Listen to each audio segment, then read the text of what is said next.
On the gridiron or courtside, you know what time it is. It's Sports plus life. Sports plus life. ringside or front court or field pass, we ballin', no.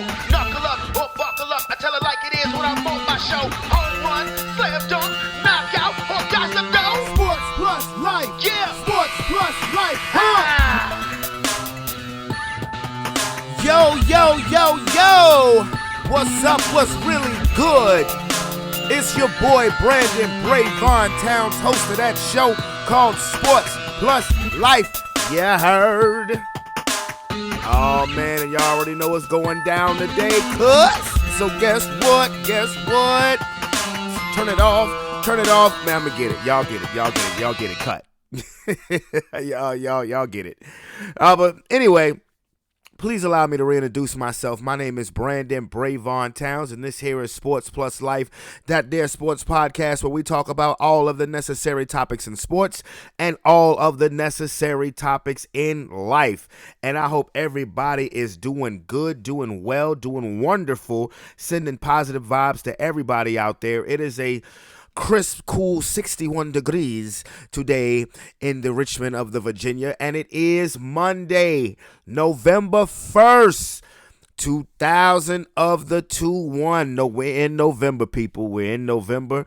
The end of the year is coming. Crisp air is here. Holidays around the corner. Yesterday was Halloween. I hope everybody had a good, safe Halloween. If you follow me on social media, you saw my kids in action, or you saw what they were as far as their costumes goes. My daughter was Lola Bunny from the Toon Squad, Space Jam. What? And then my son was the Incredible Hulk, Bruce Banner. I said, hey, say, son, I'm scared of you. I said, don't Hulk up on me now. I said, don't hurt me now. He just chuckled. He said, I won't. I won't. But I took him to this neighborhood right off of Three Chop Road. And beautiful neighborhood, and they had a very good time. They did. They had a good time. They got a lot of candy. I don't let my kids eat that much candy because there's turned up, and then there are my kids when it comes to eating candy. They get super duper duper turned up, and so I have to limit it. Really, Halloween and trick or treating are really for sport. For them, but I give them some candy, but I don't let them OD because they will if you let them. I mean, honestly, they will eat the whole damn bucket on one night if you let them. And I baked them some Halloween cookies yesterday, and I let them crush the cookies. And then when it's time to eat dinner after trick or treating, my daughter has a tummy ache and lit the bathroom up. Yeah, London. Yeah, I put your business out there like that. I mean, Father, I can do that. Anyway, again, I hope everybody had a great Halloween. I hope everybody's having a great day.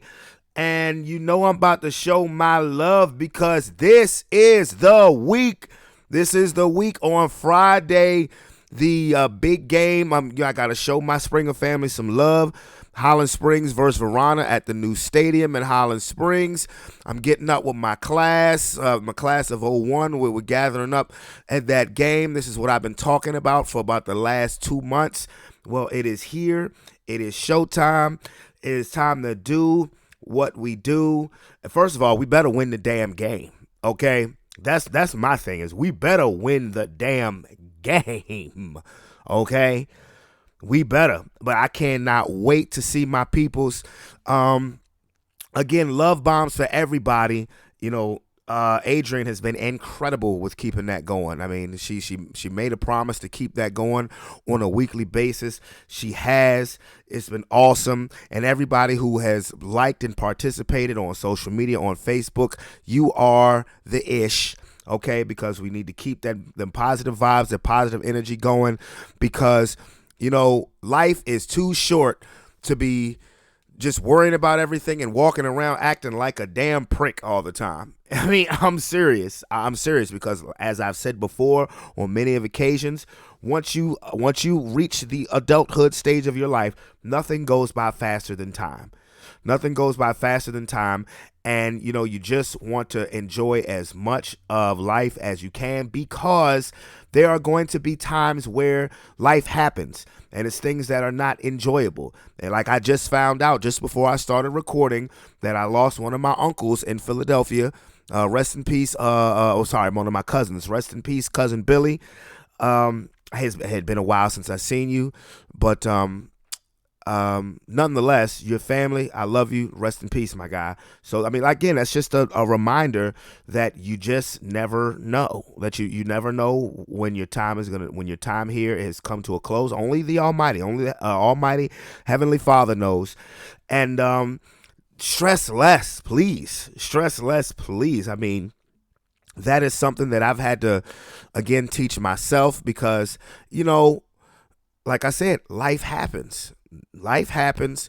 But again, that's why I can't wait till Friday, because just to see my peoples, and embrace them and show them love, that means everything. That really, truly means everything. So Highland Springs, stand up. Highland Springs, stand up. I don't give a damn if you're in class of 01 or not. Stand up. Let's show up on Friday. Let's show out on Friday. Black and gold.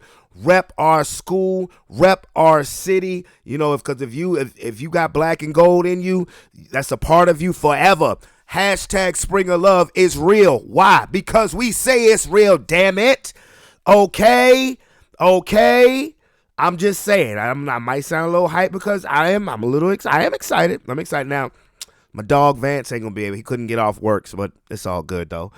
It's all good. Cause I'm gonna say, you already know, bro. I'm gonna say what's up to everybody for you. I'm gonna send you love, so you already know, got you covered, bro. Plus, he's just getting comfortable, acclimated, just bought a crib. Congratulations. I'm so proud of him. We talked for a while on Saturday night. So proud of him, man. My brother, I love him to pieces, and he just bought a crib, provide for them kids, and he deserves it. He deserves everything that he's getting. That is my guy. Love you, bro. But anyway, as far as sports goes, oh my goodness, especially in the world of football, are you kidding me? So without further ado, let's get to it. And by the way, no, I did not do a song to start off the show today. I'm going to take about a month off from that, or close to a month off from that. And then I will focus my energy on doing that for Christmas time, even though today is the 150th episode of Sports Plus Life. All right. But anyway, the NF of the L, man, I tell you, like I said last week, just when we think we've got it all figured out, we honestly don't know anything. It was crazy because coming into this week of football, who was the number one seed in the AFC? The Cincinnati Bengals. And who was getting ready to possibly become the first running back to ever rush for back-to-back 2,000-yard seasons? Derrick Henry. Excellent. Oh my goodness gracious. Who was going to stop the Tampa Bay Buccaneers? Tom Brady just looks oh so perfect even at the age of 44. Well. The Minnesota Vikings got a gift and did nothing. And I just found out some news that absolutely breaks my heart. My beloved Denver Broncos and my favorite player on the squad, Von Miller, is getting traded to the Los Angeles Rams. God damn it! God damn! Oh, man, I literally just got that information sent to my phone. Tony just texted to me, and I had to see if it was true. This stuff is true. No, not Vaughn. Oh, well, you know what? Damn. Oh my goodness, that hurts. Super Bowl MVP Von Miller, Denver Broncos. He'll be in the Hall of Fame as a Bronco, but he's going to the Los Angeles Rams. But if there's one team that I'm happy that if he has to go anywhere, if there's one team that I'm happy that he's going to, it's the Rams. He went to Texas A&M. I damn sure ain't want to see him end up with them damn Cowboys. And I know he was going to be a free agent after this season, but still, as a Bronco fan, this one hurts. But, let me get back to the business of doing this. It's been quite a day, as the trade deadline is tomorrow. The trade deadline is tomorrow. There was a lot of speculation about whether Deshaun Watson would get traded to Miami. That appears to not be happening. Looks like Deshaun Watson is going to stay a Houston Texan for the remainder of the season, and then they will open up trade discussions once the offseason comes, once the offseason gets there. Also breaking news, running back for the Tennessee Titans, Derrick Henry, King Henry, appears to have suffered a season-ending foot injury. He broke a bone in his foot yesterday in their 34-31 win over the Indianapolis Colts. And not trying to be funny, if the Tennessee Titans don't have Derrick Henry, Ryan Tannehill will be exposed. And the crazy thing is, remember last week, the number one seed in the AFC coming into the week was the Cincinnati Bengals. The Bengals inexplicably wet the bed to the Jets yesterday. How the hell does that? See what happens when you start reading your own press clippings? But with the Tennessee Titans come from behind win against the Colts, they now are the number one seed in the AFC. But now you have lost your most valuable player to your team and arguably the most valuable player in the league in Derrick Henry. And sources are saying that they are looking to work out Adrian Peterson. Now, I still think Adrian Peterson can be a very productive running back. He ain't Derrick Henry, though. No, that Adrian Peterson was 10 years ago. Yeah, that AP. Now, he had a bitch I'm not old season a couple of years ago when he was with Washington, but now 36 years old again. I still think he can be very productive, but he ain't Derrick Henry. But, I mean, like I said, right now the Titans statistically are in the driver's seat of the AFC, but man, did that just take a big hit, a huge hit. So, I mean, this is crazy. Like, it's been a crazy last few hours in the NFL. Jameis Winston and the New Orleans Saints, and I was right about this game. Jameis Winston, who was playing very good football. I know how Tony says every now and then Jameis is going to Jameis. Well, his stats coming into yesterday's game was 13 touchdowns and 3 interceptions, hadn't thrown an interception in 4 games, and was horse-collared by Devin White of the Tampa Bay Buccaneers, which was a very, very dirty play. I saw that play. That was dirty. It was a very dirty play. Jameis Winston appears to have torn his ACL, so his season is now over. That leaves you with question marks about the New Orleans Saints, because while their backup is Trevor Siemian, and he came in and they still won the damn game against Tampa. And I'm glad, because I'm telling you, if I was the defensive coordinator of the New Orleans Saints, if I was Dennis Allen, after seeing what Devin White did to Jameis Winston, there would have been a price on Tom Brady's head. You could call it Bounty Gate all over again. I wouldn't give a damn, honestly. But Trevor Siemian, look, I'm a Bronco fan. Trevor Siemian was our quarterback right after Peyton Manning retired. He did well. He honestly did well, and at one point the season after in the 2016 season, we were 7-3, and then Trevor Siemian got hurt, and it kind of derailed our season. And we've been, as a Bronco fan, we've been on the downslide ever since then.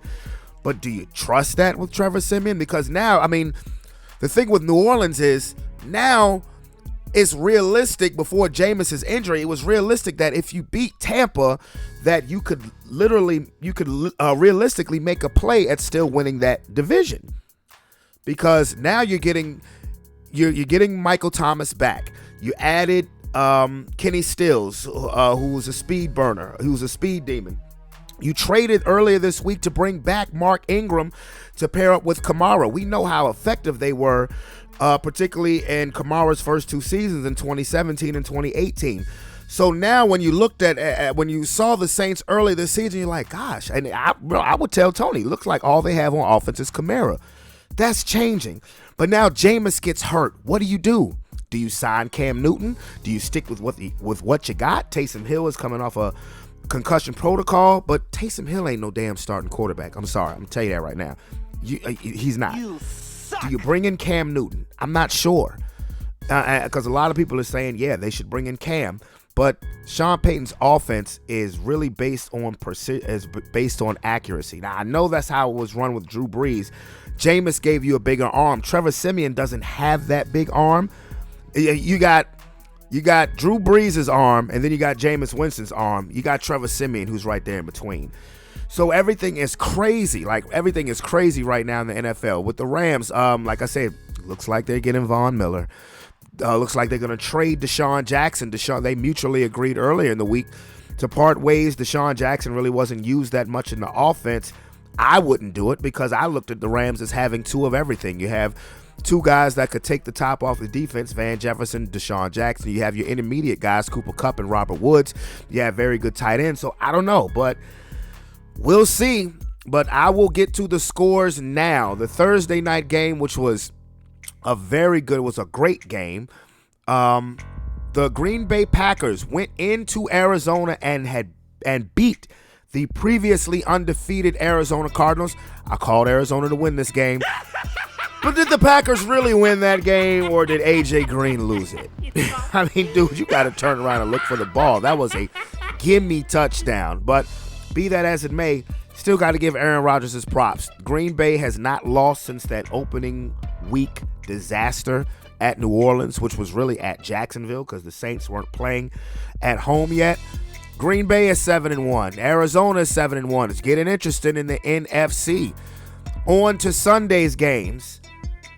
Every time I pick the Atlanta Falcons to win a game, they kick me in the nuts.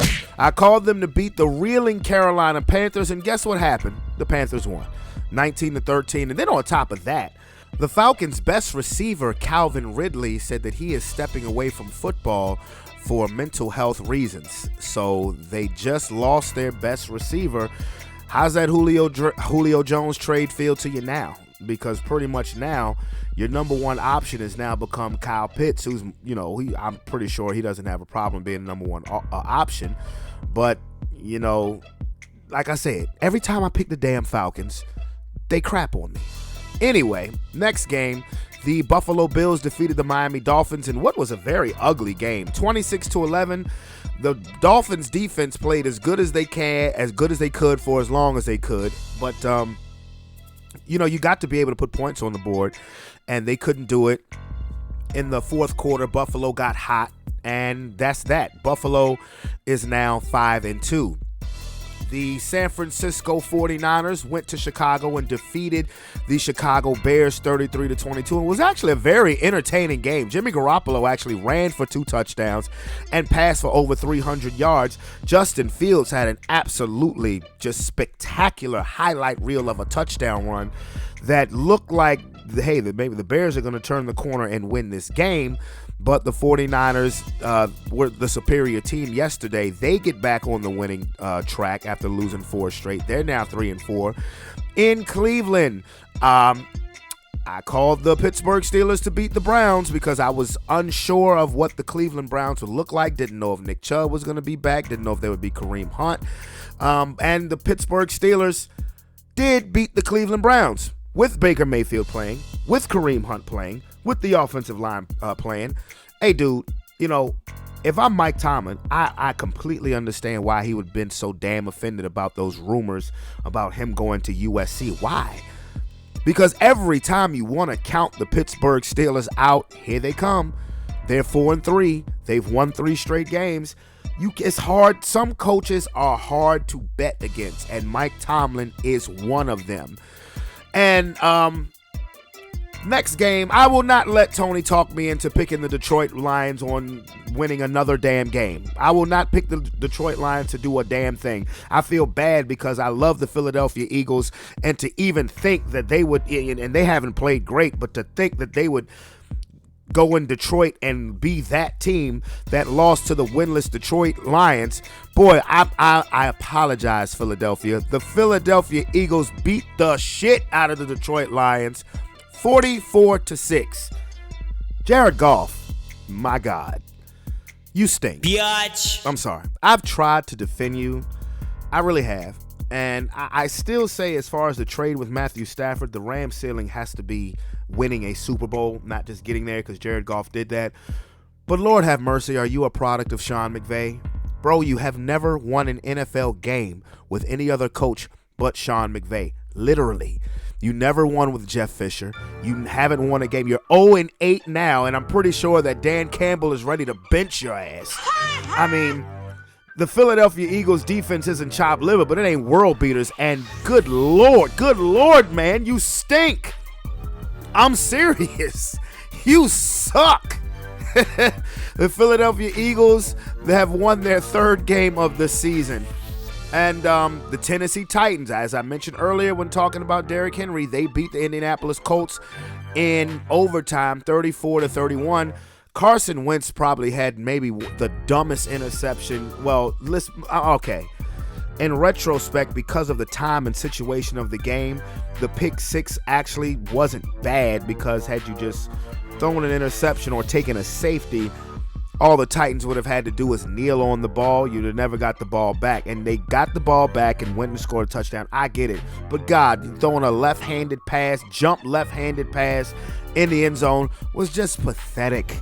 And the Colts were a team I said look out for. I don't know.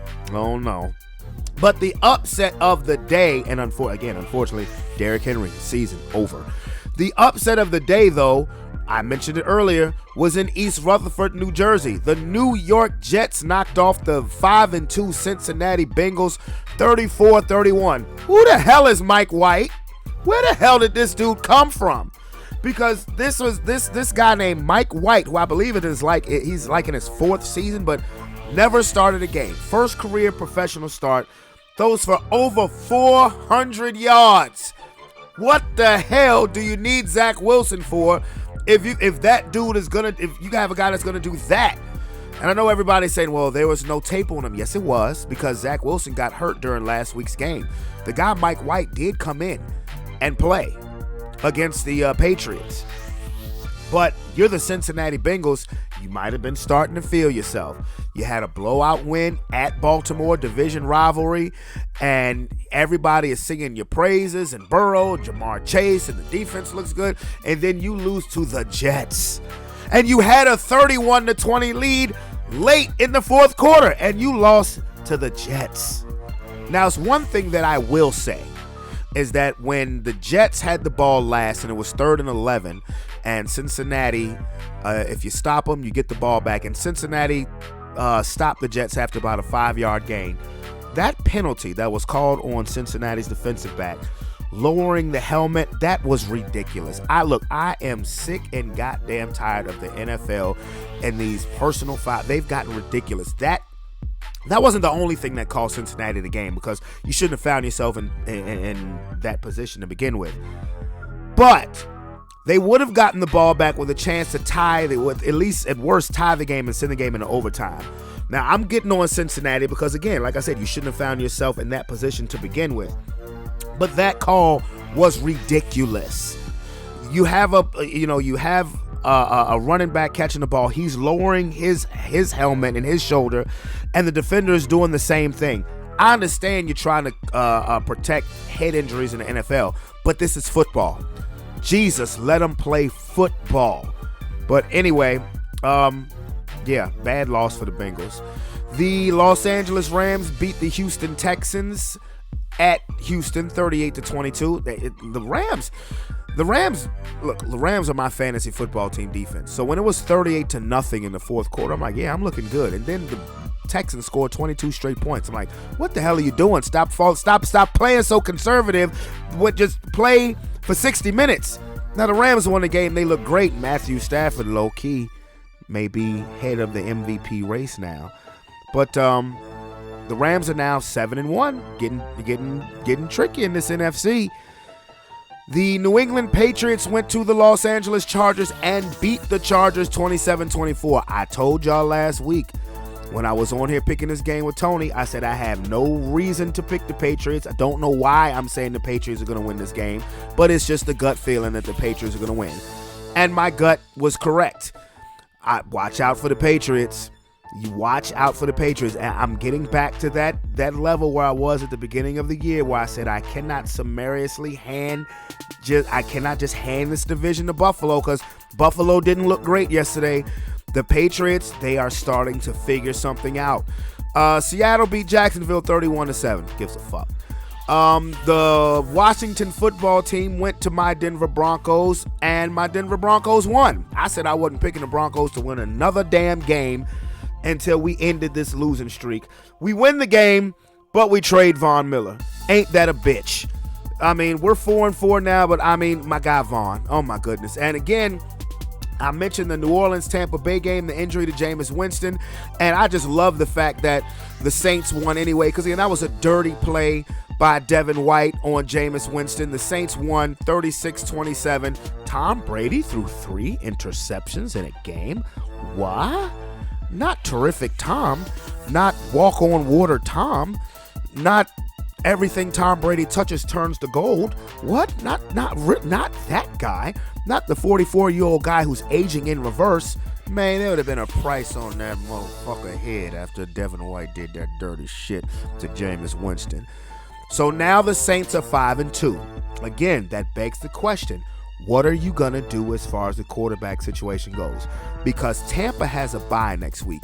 And New Orleans, if they win their game, then they vault in the first place by virtue of the head-to-head right now. So it's going to be interesting to see what New Orleans does. Sunday night football game, Dallas Cowboys defeat the Minnesota Vikings 20-16. Man, look, Minnesota got a gift at the beginning of that game. Dak Prescott did not play. How the hell do you lose to them in your house? You niggas are crazy. In your house. How the hell do you see? This is why you cannot depend on Kirk Cousins. And I was picking the Vikings whether Dak played or not. How the hell? Another team, as soon as they have some sort of expectations, they let you down. And I mean, Cooper Rush. I mean, I don't know, but I will say this though. There was some bogus personal foul calls all throughout the league yesterday. But I'm sitting there watching the end of that Cowboy-Vikings game, and I'm seeing these personal foul penalties getting called on the Cowboys, and I'm like, are you joking? Now look, I put this on Facebook, and I mean this. I hate the Cowboys more than I hate any other team in professional sports. The Houston Astros are cutting it kind of close. But damn, those personal foul penalties were so bogus, I wasn't even mad that they won. So I know Tony is going to get on here probably after the Cowboys. Look, like I said, this is great because the collapse is coming, and that's going to be even more hilarious. So go ahead, Cowboy fans, get all your bragging and all your chest pumping out and all of this stuff, you know, all of the annoying things that your punk-ass fan base does. Go ahead and get it out, because when you guys are one and done in the playoffs, because you got your division sewn up. I mean, honestly. And that's probably why they said, you know, we'll sit Dak, because, you know, you won the division 3 weeks ago. Everybody else, I mean, Washington's pathetic. Philadelphia, even though they won yesterday, they ain't catching Dallas. The Giants, they should get curb stomped tonight by the Kansas City Chiefs, I think. But go ahead, get it out. You know, I hate fans. I hear you fans. I hear you, Doug. I hear you, bro. You know, he's sending me the text, sending me the I am a few weeks ago to them. Look at them boys. I hear you, bro. Okay, like I said, just wait. Just be patient. Letitia from church, talking about don't do that. Yes, I will. I will do anything that I please when I'm talking about them damn misfits known as the Dallas Cowboys. Y'all winning right now. It's cool. Y'all winning right now. But like I said, that's going to make the collapse even better. And I'm not being a hater, D.D. McGee, okay? I'm not being a hater. I'm just calling it how I see it. You're so unused to having success. Now you're having some success, and you don't know what to do with yourself. But this is just deja vu, because once again, the collapse is coming. Just wait. Like I said, you're having success now. Okay. You know, y'all have 1 weekend. Well, let's say the end of the regular season is the first Sunday in January. So the second Sunday in January will be y'all last time playing football for the season. Book it. Because I still believe y'all going to be the 4th seed in the NFC. And that's going to be great when you have to play either the Cardinals or the Rams in the first round of the playoffs. Bye, bye, bye. And I'm well aware that my Denver Broncos play you Dallas Cowboys coming up this week. Now, I'm not going to brag. I'm not going to sit here and talk shit and pump my chest out and be like, yeah, we're going to beat y'all, because, quite frankly, honestly, my offense ever since week 3, I'm glad we got Jerry Jeudy back yesterday.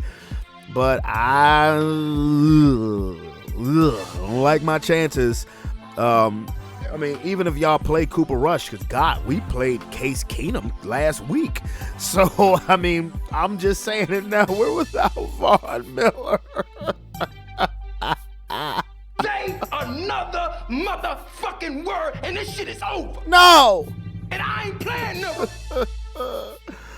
Oh, man. Gosh. Ugh. I'm sorry. Look, that's gonna stick with me throughout the day. Oh my goodness, Von Miller, Denver Bronco, great. Will be in the Hall of Fame as a Bronco, but now, damn it, man, damn it. Okay, but anyway, yeah. So I can't sit here and be super confident, be uber confident that my Broncos are gonna beat the Cowboys, even though the Broncos haven't lost to the Cowboys since 1995. That's facts. Look it up. I know we don't play each other every year or even every other year, but we have played 7 times in the past 25 years, and we've won all of them. Okay? We've won all of them. So, you know what? Kick rocks, you bastards. And I know Tony's going to come on here trying to talk a whole bunch of nonsense about my Cowboys this, my Cowboys that. Oh, who gives a damn? You're in a crap-ass division. Man, by the way, one thing, and I'm being serious about this, one thing that I found out over the course of this NFL season is that there are quite a few weak divisions. It ain't just the NFC East that's a horrible division. You saw last night with the Vikings why the NFC North is the pack. Like you have 3 teams that have literally wrapped it up. They've wrapped their divisions up. Dallas, Green Bay, and I would say Tennessee had injury. Ooh, that Derrick Henry injury. That is something. But still, they're 3 games up in the win-loss column on Indianapolis. Plus they hold a tiebreaker. Those divisions suck. I mean, I'm being real with you. The NFC East and the NFC North and the AFC South, those divisions, you can pencil those 3 teams in the playoffs already. And we're just at the midseason point. I mean, but, you know, it is what it is. And as promised, you guys know what time it is. It's Monday. It's that most wonderful time of the year. You know, I got Tony on the line. What it do, bro? Yo, what's going on? Nothing much. I've already had my spiel about the Cowboys. I'm not even going to tell you what I said. I want you to go, when I send you the show, I want you to go back and listen to it. But honestly, on another note, you know, usually you come on here and we jump right into football. But today I would like to start with the NBA. And you know, recently this top 75 players of all time list just came out. There were a couple of notable snubs. I would like to know, what is your opinion on the list, and do you think they got it right? I think they got the majority of it right, but I also think that at least 10 guys, maybe more than that, should have been left off in terms of their career resume versus others that already have that career resume that probably do belong on that list. They've made these lists before, the top 100 NBA players of all time and blah, blah, blah. Well, I mean, the top 75 is just the top 100 minus 25. There's no current NBA players, maybe short of LeBron, that have definitively should be on that list. The only player that I would vehemently disagree. Kevin Durant. Well. The only 2 players that I would vehemently disagree with you on that one, and that's Kevin Durant and Steph Curry. Right. But, you know, I mean, again, it took up until a couple years ago for Michael Jordan to even say Steph Curry was a surefire, no doubt, Hall of Famer. But I guess that's subjective. You know, that's his belief. So it is what it is. Well, the thing that I have, I mean, I looked at the list and I agree with most of it, but I'm going to be honest with you. I would not have Anthony Davis on there. I would not have Damian Lillard on there. And I don't know how the hell you leave Klay Thompson off. I mean, if you're going to put... Well, Well, no, you leave Klay Thompson off because neither one of those other guys belong on there. Klay Thompson doesn't belong on there either. To be fair, I think Klay is more accomplished than Dame or AD, especially AD. AD stay hurt too damn much. JJ Redick, who his new job is going to be a talking head. He was auditioning for it. Made a comment about that 75 player list and said that there's a lot of guys that don't belong on there, and he was talking about the older players, and he made a comment that all the guys from the 50s, 60s, 70s, 80s, 90s couldn't hold a candle to the guys of today, and he used I'm trying to think who he used as a point of reference and to make that statement.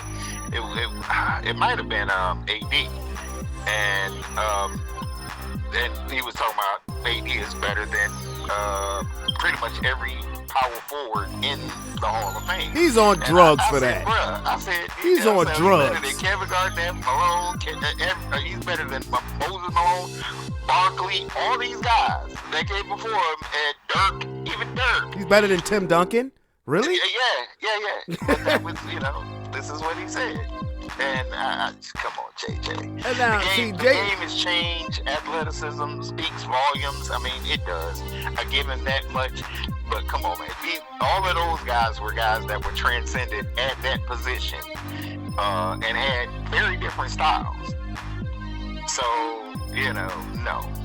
And you know what? I would agree with JJ Redick if you talked about players in the 50s and the 60s.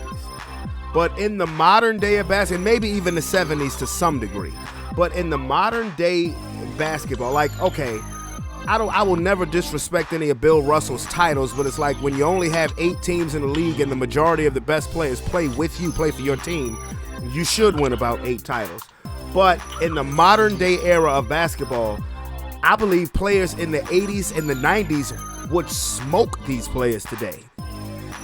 Magic Johnson would be the MVP every year if he played in this era of basketball. It would be either Magic Johnson or Michael Jordan would be the MVP every single freaking year in this generation of basketball. Because think about it, Russell Westbrook's been averaging a triple-double for the last 4 out of the last 5 years.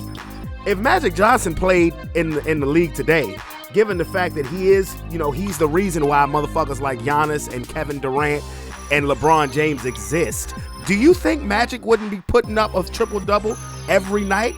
And his scoring average would probably balloon up 8 more points because the rules now are so soft? Exactly. Like, what is he talking about? Do you think James Worthy, people don't realize how much of a track team those Showtime Lakers were.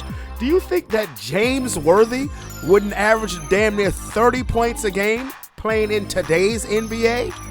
What? All this is predicated upon, it has nothing to do with like the strength, athleticism, because there's no way to quantify that. There's no way to say a power forward today is stronger than, say, Karl Malone. Right. Karl Malone was pretty damn strong. Right. But there's no way to, and speed. There's no way to say a point guard today is faster than, say, Earl Monroe from end to end, just in general, on average. There's right. no way to, there's right. no way to, huh? I said right. I agree with you. Right. Yeah, there's no way to make that particular comparison. But here's where they try to, because this is the 3-point era. Well, there's a video out there, and it's the definitive. It bills itself as the definitive LeBron, Michael Jordan comparison video, and he basically does analytics. Like everything about the video is a breakdown of analytics of those two guys. And one thing that stood out is Michael Jordan and 3-point average, for instance, 33%. That was average during his era. Mm-hmm. Would it surprise you that in today's era, 35% is the average? That's it. But if you go through the eras and compare, Larry Bird was a 37% free throw shooter. Michael Jordan was 33. 3-point shooter. Was 33. Right. Kobe was 33. LeBron is barely 34. You understand? And So he didn't my help his point- cause last night going 0 for 6 from 3. That's my point. My point is, do you not believe that these guys would have adjusted to say that, from just a 3-point shot dynamic? Absolutely. And you remember we had this conversation before, and remember I told you that the 95 Rockets and the 95 Magic were 25 years ahead of their time? Right. Because those were teams that generally lived and died by the three. Not so. I mean, they had 2 Hall of Fame centers, but they were not hesitant to put up the 3. Nick Anderson, Dennis Scott, Jeff Turner, and on one side, Robert Horry, Kenny Smith, Sam Cassell, even Drexler to a degree. But those were unicorn teams then. That's why I remember, I've said this before, those 2 teams would dominate. Both teams would get 70 wins in this era of basketball. Of course, if the 3-point shot was a necessity back then, when we were growing up as it is now, of course these players would adjust it. Magic Johnson, while he wasn't, seen as a deadly 3-point shooter, he was a great set shot 3-point shooter. Do you think that, and for one, Magic didn't need to do that because, again, he's a unicorn. You 6'9", what the hell you want to be outside shooting threes all the time for? When you can go and get fouled or get to the basket anytime you want. But here's the thing. Redick made an argument. Somebody's kind of said that to him, but he made an argument that, guys that big men, for instance, in the past that could shoot 3-pointers were an outlier. Yes, it was an outlier because it wasn't emphasized. If it had been emphasized, if you didn't have to be, say, Detlef Schrempf or anybody like that to be able to shoot 3-pointers as quote unquote big men. Proof: Sam Perkins and Bill Laimbeer. Yeah, you didn't have to. Like, they could. Do you not? That's my point. They could adjust. The players back then could adjust to this 3-point style a lot easier than players today could adjust to the physicality style. Right, of back exactly. then. We're seeing that now because the NBA kind of slowed up with all these touch fouls, and a lot of the superstars are crying and whining, and their games are taking hits. Numerically taking it, you're seeing this. Harden has recovered maybe the last couple games, but prior to that, every dime down the floor, he's just crying. Oh my God, crying. And speaking about that, and we've talked about this off wax, is that I love the what the NBA is doing now, what the referees doing as far as the rules go. This is why I never was a James Harden fan. This is why I never bought into James Harden's game. It's because he was so referee dependent. In all of the flopping and flailing, and you're an off. You have the ball on offense. You initiate the contact, yet you're going to the free throw line. And that's what basically was what James Harden's game to me was always dependent on, because while he may have been dropping damn near 40 a night a couple of years ago, he's also 17 to 17 from the free throw line because he's initiating contact and getting the call. Now he has to adjust his game because now, look, it's different in the 90s when Reggie Miller was the only person doing that.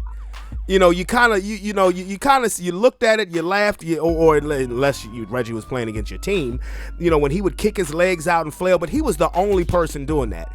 And over the last 10 years, it's just gotten ridiculous. It's really got this is why I always would say James Harden will never lead a team to a championship because of the way his offensive game is. I used to want to jump through the TV and punch James Harden in the face because, I just hated the way dude played ball. Now, I'd be lying if I didn't say that when he went to Brooklyn first went to Brooklyn last year, the way he changed his game and pretty much became a pure point guard, I thought he was masterful.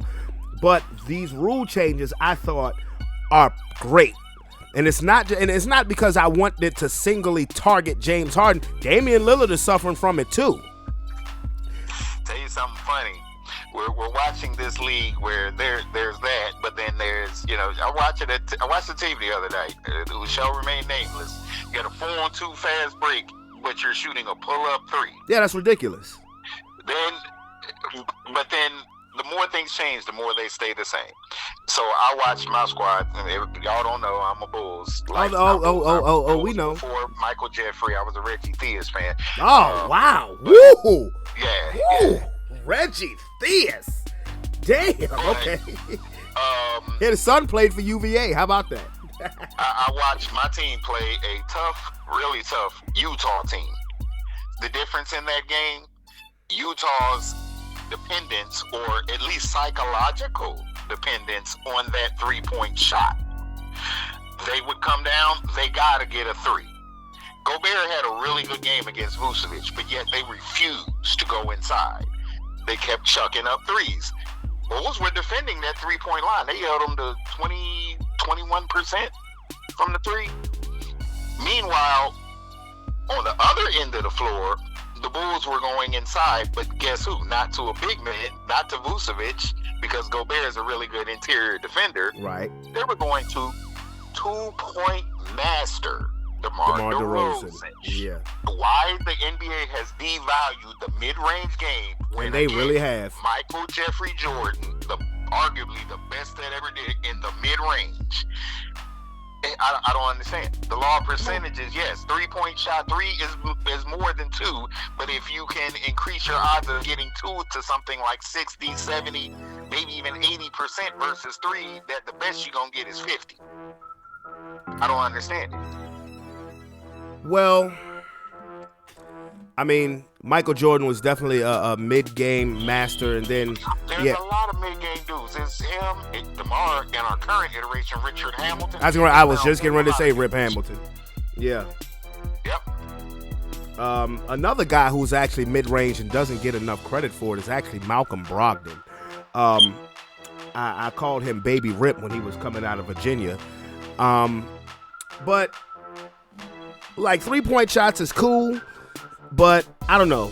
I mean, and when I say old school, like a lot of these guys that you know are still playing, LeBron, Carmelo, and things like that, you know, they're all my age range. So I don't want to say I'm but super old school, but I mean, I grew up on the inside-out game of basketball, and if I was a coach, I would I would yank a player out the game so fast. I don't give a damn who you were. If you're on a 4-on-2 fast break and you pull up and shoot a three when you have a dunk, okay, you have a 50-50, probably less than that chance of making a pull-up three, and the dunk is damn near 100% unless you blow the dunk.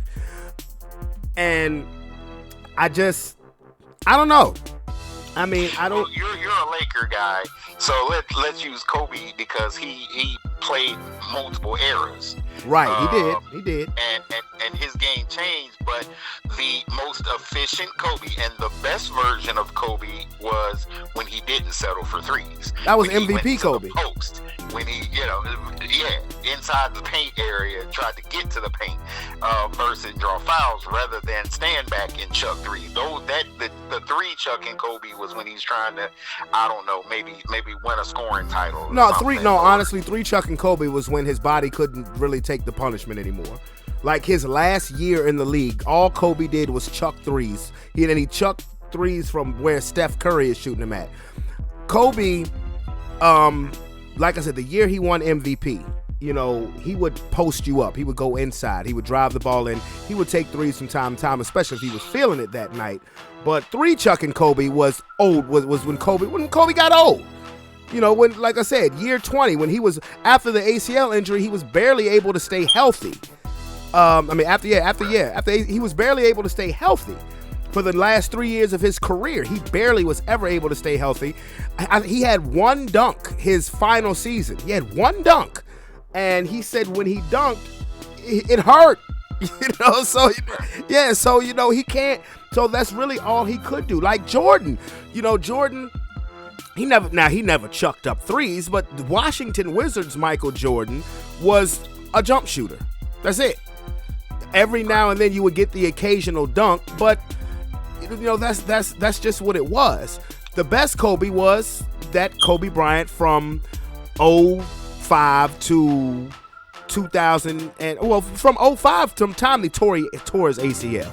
Because when he tore his ACL, his game completely changed. Completely. But I'm still like, I will still take the, like, I don't mind shooting threes, but I will still take a high percent. I would still rather value a high percentage too now. Like I said, if I was a coach now, like, I would have. Are meant to be taken if you have the open look. Right. They're not meant to be running a play based around every shot being the 3-point shot. The triangle, Tex Winter's triangle, which you're familiar with, Of course. the Bulls ran it through their championship, And so did the Lakers when Phil got there. ran it. Yeah. It's designed for that constant motion in a triangle to provide the inside, the post guy, whether it's Jordan, Kobe, Shaq, didn't matter. Whoever it ball rotated to at that time was the post guy, because Bill Cartwright could have been that guy. Or Horace Grant. Anybody. It's designed to provide a potential cutter through the lane. Right. And then it's also designed to provide that outside shooter. I mean, when we got Gasol, well, I mean, when we traded for Gasol, that part of the offense ran through Gasol. So you take that shot if it's there. If Akeem Olajuwon throw you the ball, Kenny Smith or whoever, yeah, you're going to take that 3-point shot because it's there and it's open. But the play in and of itself is designed to create multiple scoring opportunities at different levels. It seems they've forgotten that those levels matter. The inside, the paint, they don't, no one cares. Like it's like no one cares. People will put back, but you know that no one cares because these dudes miss point blank layups because they ain't used to shooting it from 2 feet. Right. I mean, the NBA has devalued centers the way the NFL has now devalued running backs. I mean, and they say, well, no, that'll never come back. But I submit, you don't even have to have a Shaq. If you have somebody with a legitimate old man post game, so with the skill set of, say, an Al Jefferson, right? Why wouldn't it come back? Because he'd be destroying teams every night. Or even a Zach Randolph. Right. I mean, why wouldn't you? As long as they can, the big thing is just being able to get up and down the floor. If you can do that, you can play today's game. And I don't understand why they think that these guys, a center like David Robinson, could not play today's NBA. I mean, are you sick? Exactly. He's faster than a point guard. Are you sick? Right. I mean, David Robinson, Patrick Ewing, Vlade Divac, Bill Laimbeer, all these guys could actually shoot. I mean, particularly Divac and Laimbeer would be multiple-time All-Star. Laimbeer was a multiple-time All-Star in the damn 80s. But Vlade Divac was another one who was ahead of his time because that's how they play. What the NBA has become is more of a European game. Right. I mean, honestly, that's why Divac, when he first came to the Lakers in '89, when you see a 7'1" guy stepping back shooting threes outside of Bill Laimbeer, but then Divac could handle the ball like a guard, you're like, what the hell is this? Well, he was 25, he was 30 years ahead of his time. But to think that David Robinson, deadly mid-range game, Patrick Ewing, deadly mid-range game.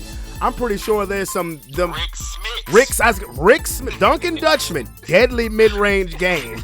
Could not play in today's NBA. You're smoking. Like, you're smoking something.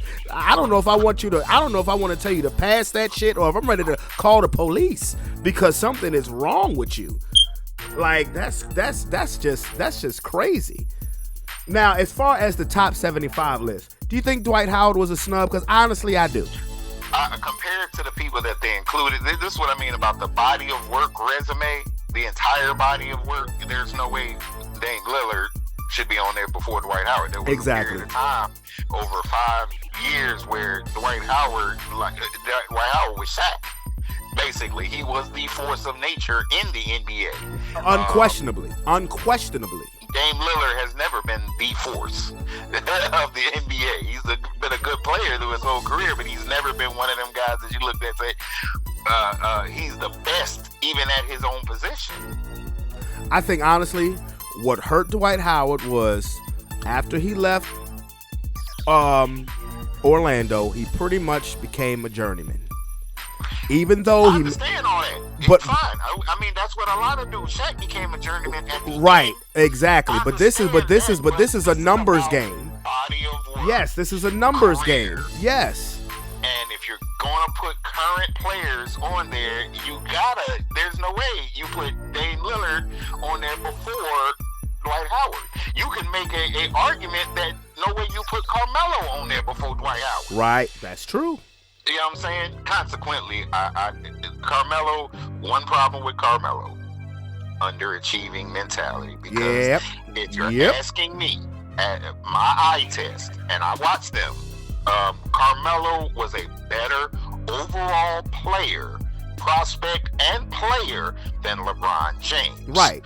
But his work ethic has always been questionable. Right. Lala has had an impact on him. Yeah. I'm blaming her. But just head to head. Lala, you're gorgeous. I love you. Carmelo and LeBron, there's no holes in Carmelo's offensive game. There None. never really has been. And when Carmelo was motivated and they played head to head, he showed that he was the better player, at least offensively. People think that Carmelo's best years was with the Knicks. It really wasn't. It was actually with the Nuggets. Yep, the year that they went to the Western Conference Final, 2009. That was the best Carmelo. That one. When they lost to the Lakers in the Western Conference Finals, and how much of it is a coincidence that it was the Chauncey Billups for Allen Iverson trade that Denver started achieving shit. That would came to me as no surprise. But like you said, Melo's offensive game was flawless. But Carmelo, pull-ups, 3-point, post. That's something Carmelo could do. LeBron refuses, even at his advanced age. He don't do it. Smaller defender on him, he'll let JJ Barrera just hold him out the paint. and you know what's funny? You know what's funny is that if you look at all of the Lakers' wins this year, it's been Carmelo is the one who's been balling the best. And our wins, like last night, we won last night. LeBron had 15 points. Melo had 23 off the bench. Westbrook had 19, but even the win against Memphis a week ago when Melo dropped 28, it's people, the talking heads out there that they're not necessarily Laker fans, but they are biased toward the Lakers and believe, it's the Lakers. They're just gonna cruise to the regular season, but you'll see a different team come postseason. That's dangerous. Not when you got veterans. When you got you can't just turn that switch on. Exactly, that's dangerous. Become super team, and with them teams that's out there, them some young guns that like to run. Yep. And that's gonna take that toll. This is not the bubble anymore. No, it's not. So good luck with that turn on the light switch thing. It's not. But like I said, I'm not this person people like these sports talking heads are trying so hard to make every NBA game as important as every NFL game. It's not gonna happen with me. It's November. Today is the 1st of November. Playoffs don't start for another 6 months. So you think I'm panicking about the Lakers right now? Look. Only thing I will say is, I really don't think this Westbrook thing is going to turn out the way that me and other Laker fans want it to. But I'm not going to go into panic mode. I mean, every good team pretty much has had a slow start. I mean, you look at Philadelphia, look at Milwaukee, you look at the Clippers, you look at Utah. Outside of Golden State, Knicks, and the Bulls, everybody else has started kind of slow, including Brooklyn. Everybody else has started slow. So, I don't really truly get into the NBA until after football season is over with, because I know once we get near All-Star break, okay, now it's time to get serious. I will say this, though. I watched the Knicks and the Bulls. That was a hell of a game. Thank you, NBA, for allowing physicality, because exactly. Look at the Bulls' defensive rating. Everybody thought that was going to be the Achilles heel. It still is from a rim protection standpoint, but in terms of just on ball, man on man, team D, they're at the top. I was watching the Knicks and the Bulls, and I thought I was 9 years old again. That's great. It's good for the league. Yeah, it is. That's good for the league, because now when you're looking at the East, now all of a sudden it legitimately, you don't know. You don't know who's coming out of the East. You don't. You really not right now. The Bucks. You definitely don't know who's coming out of the East. Not right. You certainly don't. Not right now. You really don't. You really don't. You don't know who's coming out of the West. can definitively say some teams that maybe were projected higher, I just, it's something broken with, like Boston, the Celtics. We play them tonight. I might get proven wrong, but it's something not right with the Celtics combination of players. Tatum is going to Tatum, but just overall, it's something not. The talent they have on their roster, they take on paper, they should be there neck and neck with the Nets. I'm gonna tell you something though. I'm gonna tell you a team to watch out for. Miami. Yeah, and what is Miami good at? What is Miami defense? Defense. Yes. Yeah, they worry me. Jimmy Butler's a beast. Oh man. If anybody thought that Jimmy Butler's not a franchise player, you have played yourself. You have played yourself royally. That dude is a difference. I mean, you don't have to score 30 a night, but that dude, I would take him on my team any day. I've said this before. Post Kobe retirement, my favorite player was Russell Westbrook and Jimmy Butler. I tell you why. The Bulls dumped Jimmy Butler. I shouldn't say they dumped him, but you know why they hit the reset button? Partial incompetence, but also Jimmy had started that diva mentality. Sort of. He had a little attitude about Dwayne Wade. Oh, I know. I'm not sure why. Dwayne was clearly past his prime, clearly willing to accept the role player thing. But again, there were going to be situations, Jimmy, where it made sense for D-Wade to take that shot. But he got along with Rondo great. but he just couldn't. And so that they had to. They had a decision to make. Either stick with Jimmy and try to build around Jimmy at that time, or try to trade him for what they could trade him. Now, that transformed ultimately into Zach LaVine, so I ain't mad. Right. But at the same time, that Jimmy Butler was a different Jimmy Butler that he is now. I think he had to learn a lesson there. Kind of had to learn something in Philly, too, even though we're hearing other little stuff about Well, Philly, that was the biggest mistake that Philadelphia made. I guarantee Philadelphia wins a championship within the past 3 years if they still had Jimmy Butler. I put that on anything. I mean, they should. Does Philly make a mistake, or again, Jimmy Butler's personality?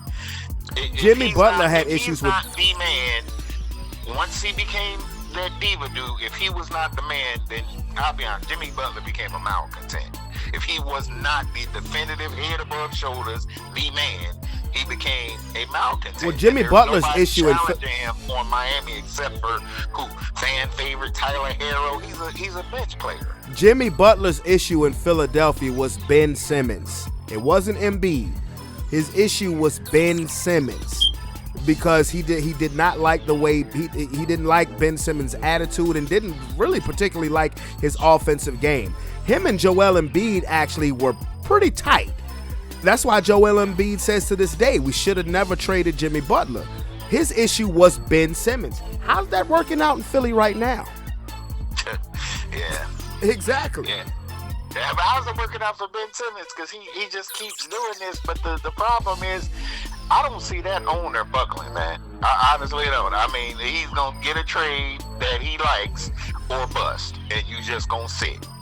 I think it's more on Daryl Morey than the owner. I think Daryl Morey has the ear and the attention because Daryl Morey views Ben Simmons as an asset. I mean, as a commodity, pretty much. And yeah, he's going to get you, like you said, you're absolutely right. He's either going to get the trade he wants, or you can either play with us or sit your ass down. And you know what? I ain't mad at that. Because you signed the contract, bruh. You signed the 5-year extension. So if I don't get something that I like, really, pretty much, I think the only thing was either Dame Lillard or Kyrie Irving, or Daryl Morey could be playing the waiting game to see what James Harden is going to do, because James Harden is a free agent after this year.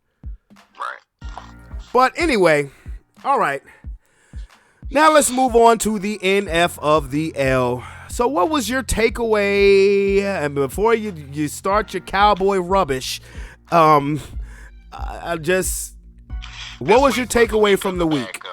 That was my take. It was the week of the backup, but the interesting part, I mean, there's a couple links, because I said it. First thing I did is I text my boy, and he said, who? When I sent him the name yesterday, he said, who? I said, I told you that dude could play, but Garrett and them didn't cultivate him, but he could play. Mike White. Yeah, man. He got an arm. That's right. Dallas did draft him. He's a statue in a league, and that's why they drafted him. Like, if you're not going to cultivate him, why draft him? He was stuck in third on the depth chart. He had a far better arm than Cooper Rush. But you got to cultivate them dudes. Mike White didn't look like a statue yesterday. Hell, he caught a Philly special. Yeah, well, he's a statue compared to Cooper Rush and Dak. And Mike White, that's where he was. He was stuck behind those guys. They move around. He really doesn't. I mean, he can manipulate the pocket. Any NFL quarterback can manipulate the pocket. But in terms of being athletic, being able to take off and run and get you 5 yards for a first mile, that ain't Mike White. All right, let Mike White. Arm is a throw 50-yard, 60-yard arm, though. All right, yeah, let Mike White win the next 2 or 3 starts for the Jets, and then you're gonna have some serious conversations about him and Zach Wilson. I'm gonna tell you that right now, because Zach Wilson, while he has a cannon for an arm and he's more mobile, what have you done? And a lot of that is the fault of these NFL teams now, because they now put so much more pressure on these rookies to produce immediately out the box. I mean, I've said this before, the worst thing that could have happened for NFL quarterbacks in the draft was Andrew Luck, RG3, Russell Wilson, even Ben Roethlisberger, even Mark Sanchez to a degree, is having such success early. Now you expect that. Now you think that's Dak Prescott. Now you think that that's the norm. But so your takeaway was the week of the backup. Okay. Even your boy, he shined like yesterday. Your old boy, Simeon. And you know what? And I want to get into that. First of all right, so Leo, all right, we can start with New Orleans and Tampa. I told you the Saints was going to win. I told you that was upset special. I had a couple that I was right on. Now, you were right about Green Bay. You were right about Dallas, but I knew you were going to pick Dallas anyway. Minnesota should be ashamed of their goddamn self, getting a gift, having Cooper Rush play, and then at your house, and you whatever. But what they didn't count on, though, Xavier Woods, former Cowboy, said it all, which is the most asinine comment I've heard. But he said, we were preparing for number 4. So because you were preparing for Dak Prescott, who has a far bigger repertoire than Cooper Rush ever had, it is, even in his dreams, that's the reason why. No, I think they didn't count on the other side of the ball. They didn't count on that pass rush being that. I'm not gonna, I don't agree with what he said, but what I will say is this: certain players add a certain intensity to a game, so I can understand that, but it's still no excuse. I mean, I'm pretty sure that when you found out Dak Prescott wasn't playing, your level of intensity went down because you probably got complacent, saying, "Oh, we got this." I mean, but be that as it may. That's why they put 8 in the box the whole game, because they said we got this. We take Zeke and Pollard away, and Cooper Rush can't beat us. And what happened? You got surprised. But yeah, but I told you about the Patriots too. I remember I told you last week. I said I have no reason to pick the Patriots. I said it's just a gut feeling. I don't know. Maybe the Chargers ain't as good as we thought they were. I still think Justin Herbert by the end of the season will be considered a top 5 quarterback. I just see something. I see a run coming from the Patriots. But with the Saints and Tampa, first of all, that was a dirty ass play by Devin White doing the Roy Williams horse collar on Jameis Winston. That was dirty as shit. And I said this earlier on the show, if I was the Saints defensive coordinator, I'd have Bountygate all over again, because there would be a price on Tom Brady's head for that shit, because that was ridiculous. He ended Jameis Winston's season, and I know how you like to talk about Jameis likes the Jameis at times, but coming into that game, he was 13 touchdowns, only 3 interceptions, hadn't thrown an interception in 4 games, and they were winning. It wasn't pretty, because I've said to you, it seemed like all they got on offense is Kamara. Well, they were starting to fix those issues. You brought back Kenny Stills. He's a burner. You made the trade this week for Mark Ingram, and I thought that was huge.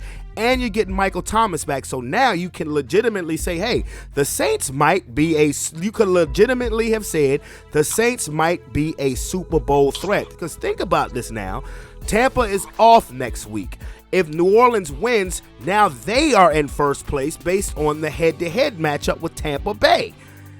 And their defense is great. New Orleans defense, I understand they gave up 20. Wait, come on now. I agree that the Saints may be gelling at the right time. However, watching that game yesterday, did you get this? I don't know. Tampa Bay just seemed like they were sleeping. They were apathetic about a whole lot of things. Like, even defensively, you're like, okay, are you going to tackle somebody? Like, I mean, you know, jog into the play where they normally, when you see JPP taking plays off, it's like, what? And then even Brady's interception. Brady, what were you throwing at? Well, I said that earlier on the show, but Brady threw 3 of them things. And not to be funny, I know Tampa Bay beat them in the playoffs last year, but some teams have your number. I mean, sometimes you just can't explain it because, you know, Tom Brady, most of his losses has come to New Orleans since being in Tampa. You know, he hasn't beat them in the regular season, whether it's Drew Brees or Jameis Winston or Trevor Siemian at quarterback. For one, the Saints defense does not get enough credit. They are a great defense. I'm not even mad at them giving up, you know, a high 20s point game to Tom Brady because you know that offense is eventually going to score. But now, what do you do at quarterback? Now, look, you know I'm a Bronco fan. Yes, I'm very familiar with Siemian. And Siemian can actually play. He can play. Would you sign Cam? No. Nope. I would not. Simply because I don't think that provides, by the time you get Cam fully up to speed to your offense, you could have got some continuity maybe out of Siemian. So I don't know that Cam is an upgrade. I just don't. Like, I don't have no confidence that Cam Newton is an upgrade for a whole lot of the starting quarterbacks in the NFL right now.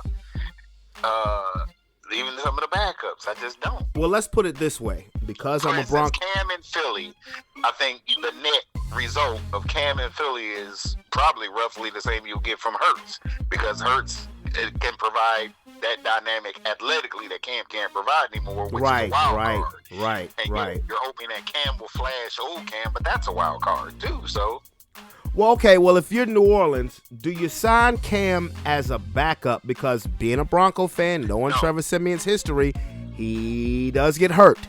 No, because Cam is a malcontent in that role. Cam psychologically still believes he's a starter in this league, and nobody can tell him different. Body language, everything says I'm a starter.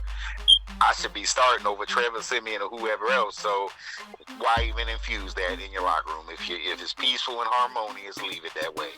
Well, I agree with you, but kind of for different reasons, because I said earlier on the show that I wouldn't sign Cam if I was the Saints, basically because based on Sean Payton's offense, you know, is really based on precision. Now, Trevor Siemian can give you precision. He doesn't have the big arm as Jameis Winston, but his arm wasn't a lame duck like Drew Brees' was for the past 3 seasons. I said you take Drew Brees' arm strength and you take Jameis Winston's arm strength, you put it in the middle, and you got Trevor Siemian.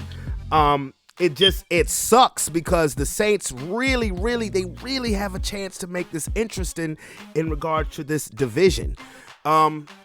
If you sign Cam, I promise you, Trevor Siemian, whatever the next televised game, 35% of them cameras are gonna be on Cam every time a pass, an errant pass, anything, any mistake, anything. They just gonna keep handing back to get his expressions. And if they're doing that on national TV, you do know as soon as they hit that locker room, Mike's right in front of Cam. Well, do you think you should, blah?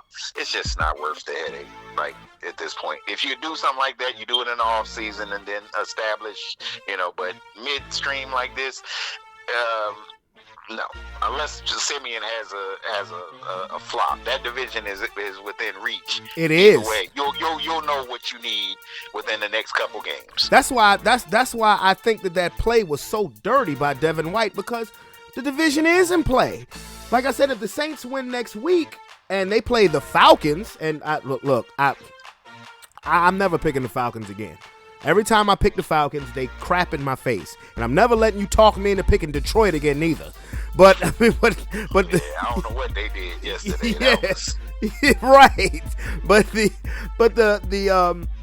the Saints, they play the Falcons, and if they beat the Falcons, like I said, you're in first place. You know, for whatever reason, at least in the regular season, you have Tampa Bay's number. Whether it doesn't matter who's at the quarterback. I think the last time the Bucks beat the Saints in the regular season, I think Ryan Fitzpatrick was their quarterback. But for whatever reason, you have their number. Your defense can match with their offense. And now it's like, golly, man. It's like, honestly, Brady would have been it would have been a price on Tom Brady's motherfucking head. I promise you it would have been. But what does that say now? So who do you think now is, okay, I'm pretty sure I know your answer to this, but who do you think now is the best team in the NFC? My answer is never change, and it won't change simply because I don't believe that there's not a team in the NFC that my team can't match up with and beat.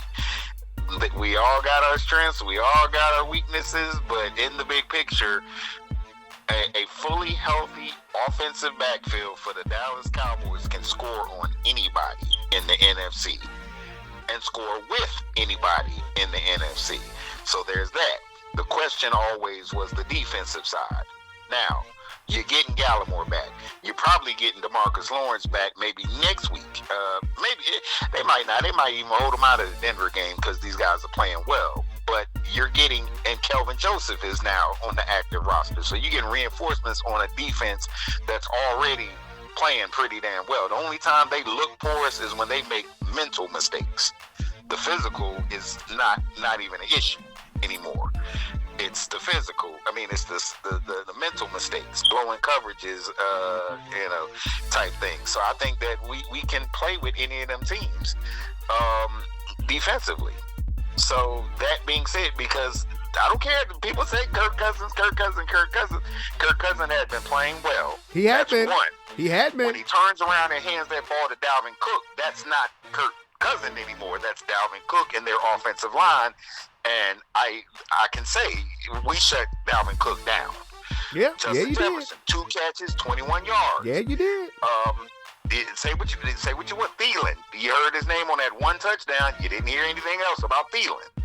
So that being said, we can play with anybody. So okay, and I'm waiting to hear Stephen A's take on these Cardinals because that's who the Arizona Cardinals. Well, he was saying that based on the fact that they were undefeated.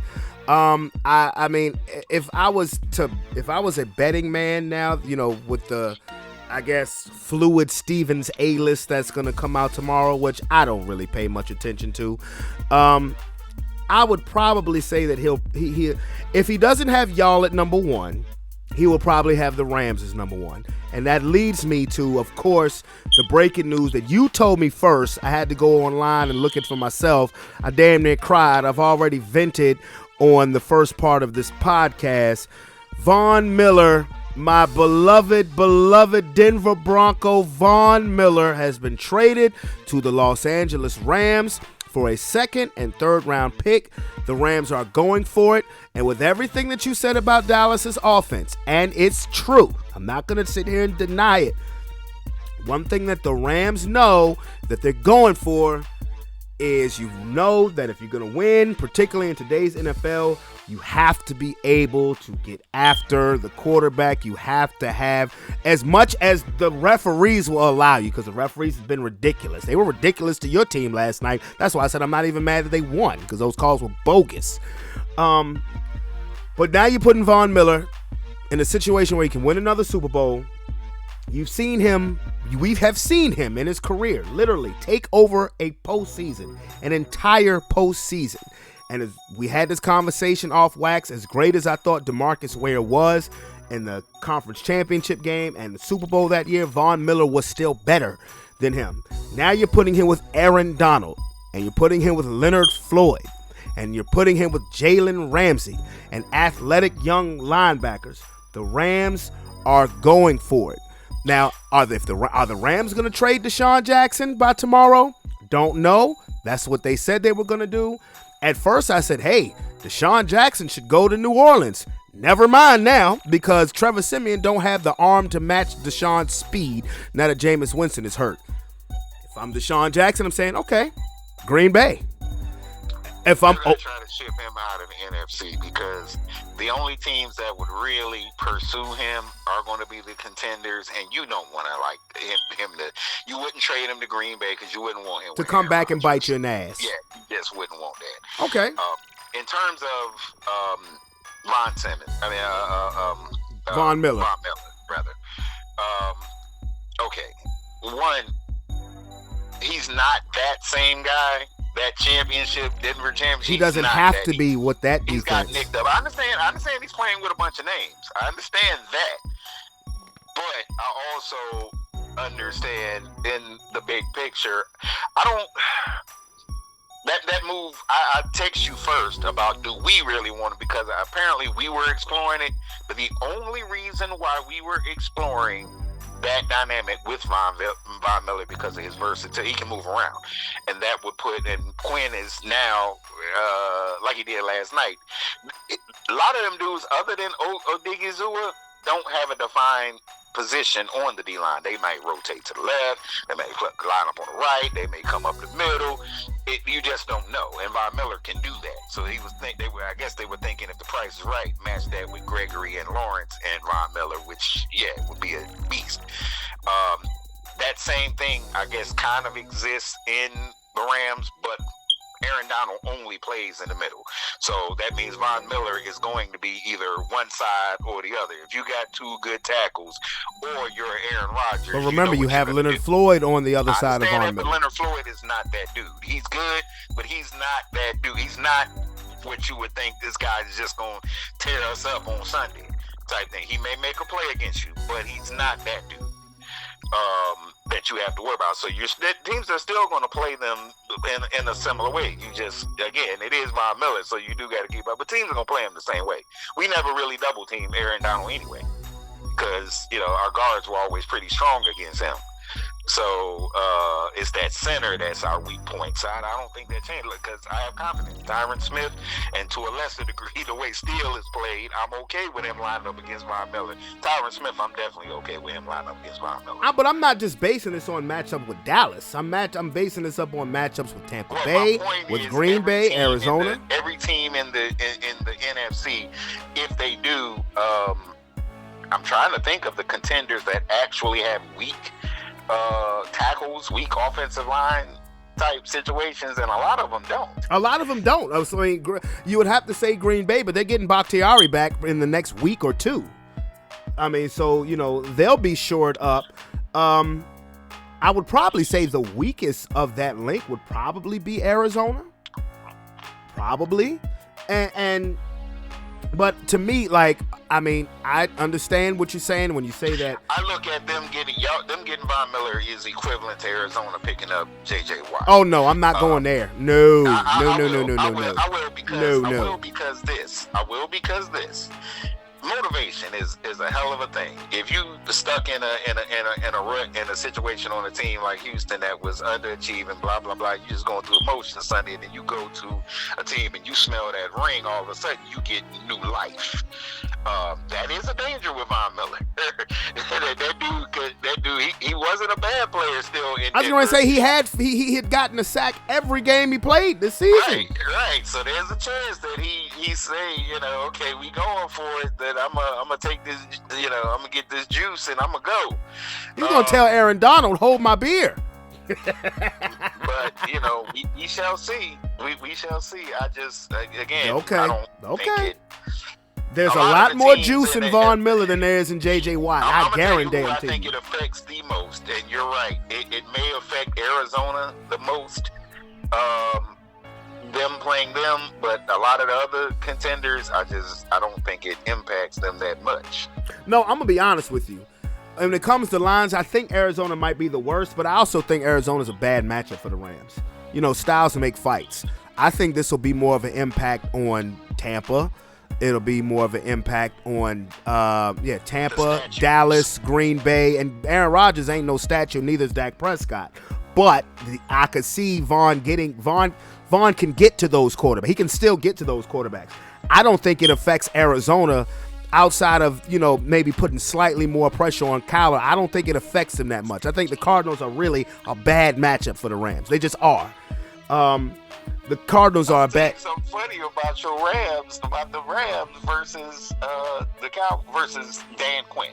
Running teams with a dominant pass rusher, that's kind of light ass versus Dan Quinn's. Not Dan Quinn, Kellen Moore's offense. They start out the game and they just run heavy at it. Did you see the Hulk formation last night? I did. That's what you do against them teams like that. They got them pass rushers, just wear them down, maul them first, and then you want to rush the pass. What you got left in your tank to rush the passer though? Okay, so let me get another question out to you, and this is regards to the AFC. I know you've heard the news about Derrick Henry. We had this. Check the last podcast. I was talking about his usage rate. Yeah. He was on pace for 500 carries. How, Sway? How? That's not even humanly possible. I understand. I love Derrick Henry. I love that. But that's not sustainable, and that's never been a key to championship. Single back, one guy, a quarterback that can't win you the game, basically, and you just going to run this dude. He hurt his foot. You put him back in the game and still want to run him into the ground. This is the most ridiculous thing ever. But well, do you know why? Because without Derrick Henry, Ryan Tannehill is going to be exposed. Now, Tennessee is going to make the playoffs because you might as well say their division is wrapped up, especially with winning that game in Indy. You're 3 games up, and you got the head-to-head on Indy. I said this before we got on the phone. I said 3 divisions in football have been decided. The AFC South, the NFC East, and the NFC North. Green Bay, Dallas, and Tennessee you could pencil them in. But when it comes to the AFC looks wide open. Like, come on, coming into yesterday, who was number 1 seed? Cincinnati, and they lay a dud against the Jets. But now it's Tennessee, and now they just lost their best player. And they should have lost the game, but Wentz wins. Yes, he did. Yes, he did. Oh my Lord, did he? Yes, he did. And so now, so what? So what do we have now? You got the Raiders, the Ravens. Look at the chart. Look, everybody was hype on the Chargers. They've lost 2 straight. They were coming off a bye week last week, and they lost. And then somebody else was dead and stinking, but not so much anymore. The Steelers aren't dead and stinking anymore. Right. That's another one. Called them to win. I said that they would beat Cleveland. And didn't have no. Well, yeah, I didn't. But you know what? You're right about one team that's a dark horse now because of the Patriots. Because they do what? They run the ball and defense. And that's all you need. It's just setting up. This is setting up for New England to make a run, and not trying to be funny. If they can get their defense together, Kansas City. Because I don't believe anybody has buried Kansas City, but Patrick Mahomes, the things that he would do and get away with, he's not getting away with them now. But there's no definitive that. Everybody wants to still say it's Buffalo. Buffalo did not look good to me yesterday. They didn't. They got hot in the fourth quarter. But it's hard now in the AFC.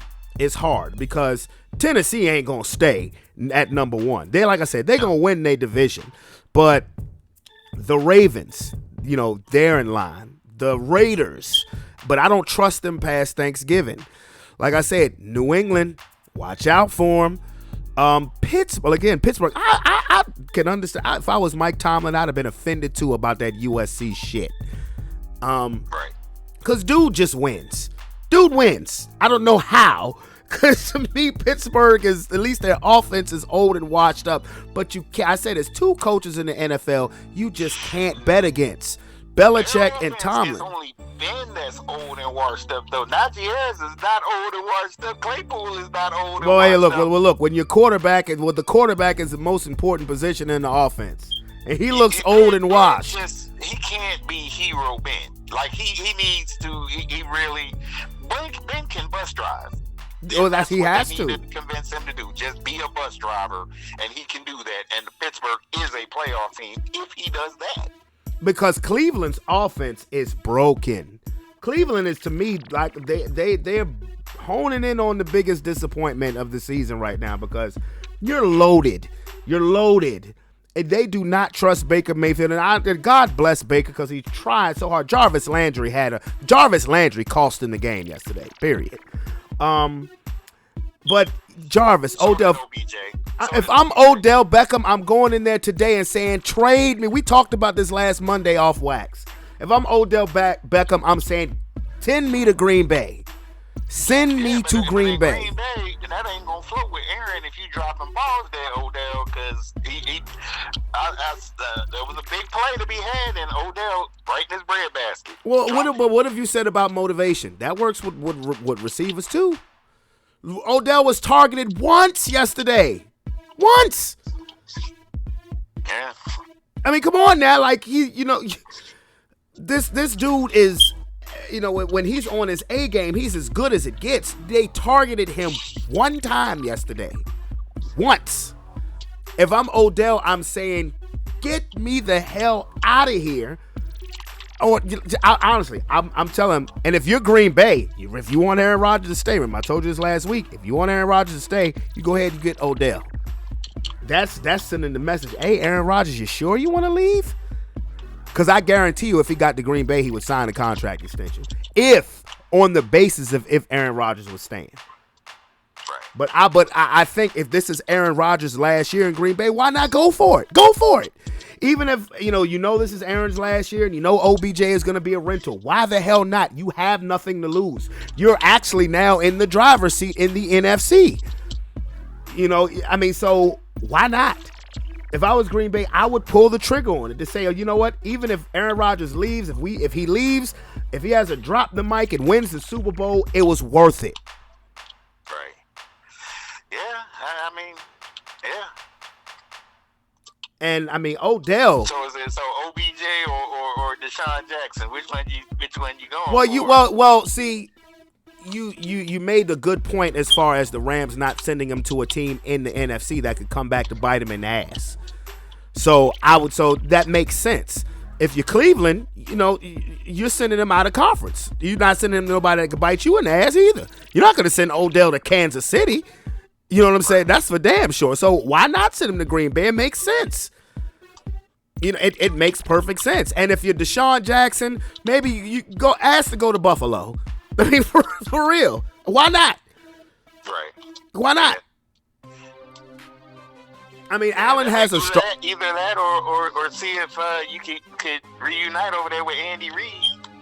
Oh, in Kansas City? Yeah.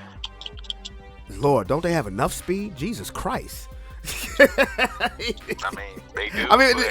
do. It makes sense. It makes perfect sense, but Jesus Christ. Tyreek Hill, McCole Hardman, you put Deshaun Jackson on there? You still got the market. Well, you're going to give something up. If you're going to give up one of them receivers. You know why you get Tyreek Hill? Because between nowadays, especially with Tyreek Hill been rolling, between him and Deshaun Jackson, you might get one healthy receiver. That's true. No, but what I'm saying is they're trading one of either whether it's DeMarcus Robinson or whether it's Pringle. If they traded for Deshaun Jackson, they're giving up one of them receivers in return. But right. Kansas City needs defense. They don't need no more damn offense.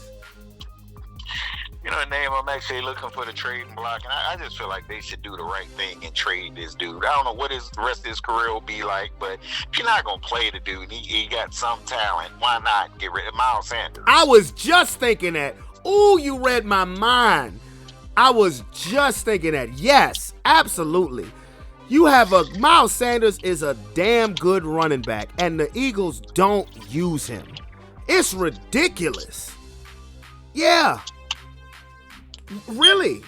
Miles Sanders is a very good running back, and they don't use him at all.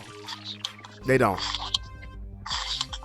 But like I said, they've devalued running backs. Sirianni's wife or something, I don't know, but they don't seem to like the dude, and they don't play him. So, I'll be honest with you. You know where I think Miles Sanders should go?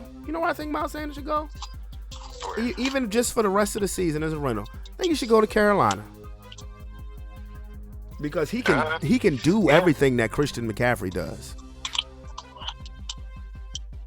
I don't understand. Speaking of Carolina, and I mean, they've said they're open to adding Christian McCaffrey to a Deshaun Watson trade deal. I don't understand what Deshaun Watson at this point.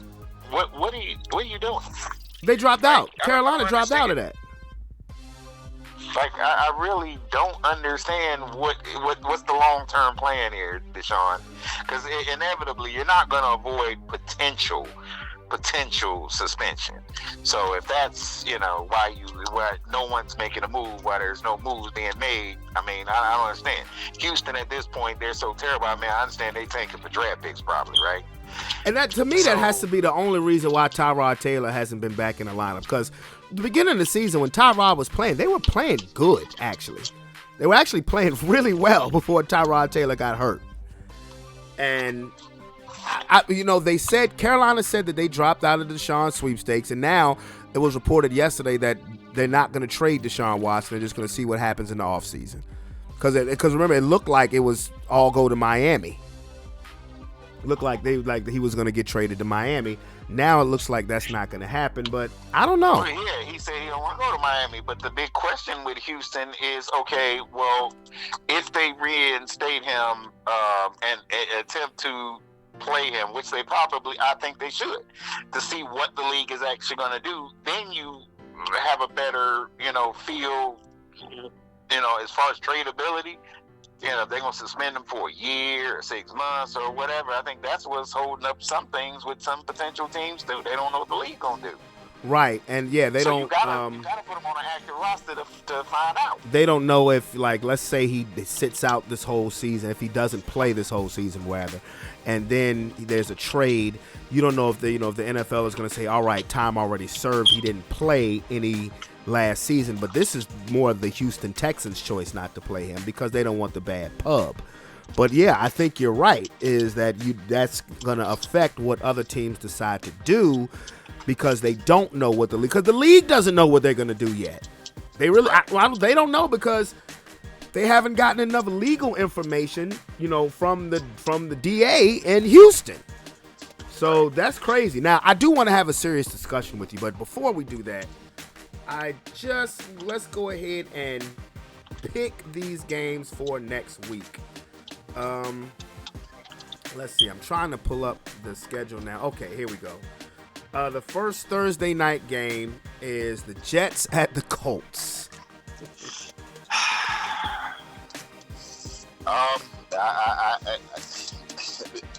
Mike White did what Mike White did, but I don't think that Wentz will win 2 weeks in a row, so I'll take the Colts. I'm going to take the Colts because I think that the defense is not going to let Mike White do what Mike White did. Cleveland at Cincinnati. Now Sunday's games.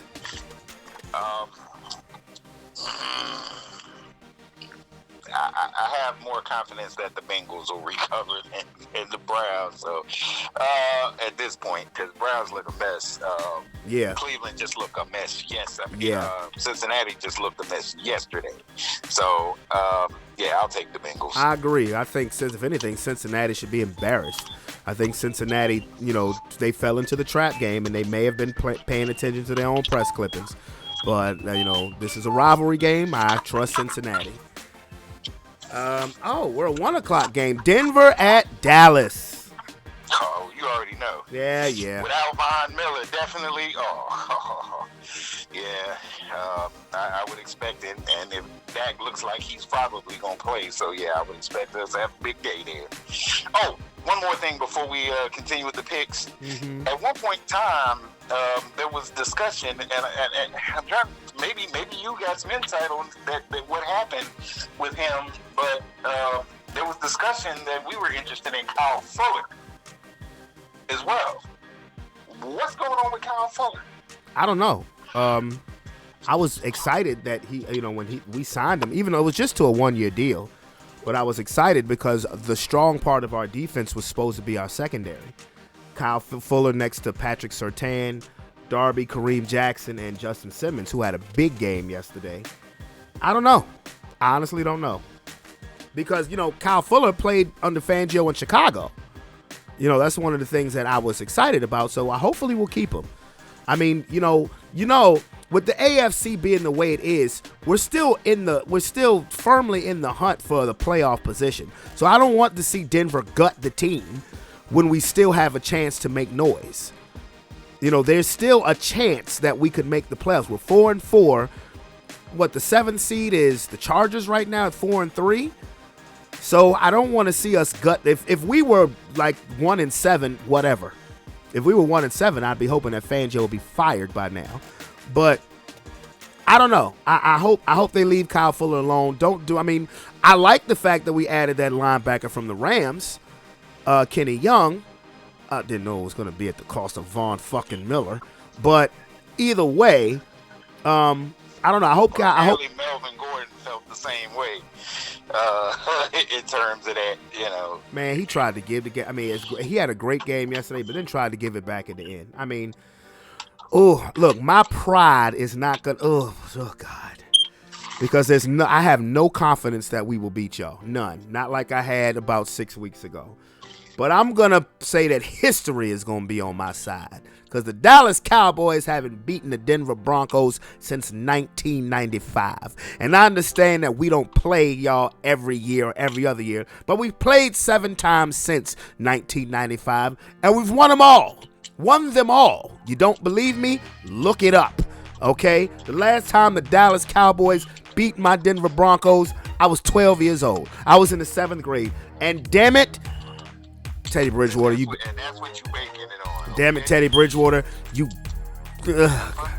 Yeah, I'm gonna try. I'm sure gonna try. I'm just gonna leave it at that. I'm sure gonna try. Next game, Houston at Miami. I forgot. Gallup is probably playing next week. I don't give a damn. Guess what? We just got Jerry Jeudy back. To hell with Gallup. Okay. I hope Dak Prescott restrains his calf. Wow.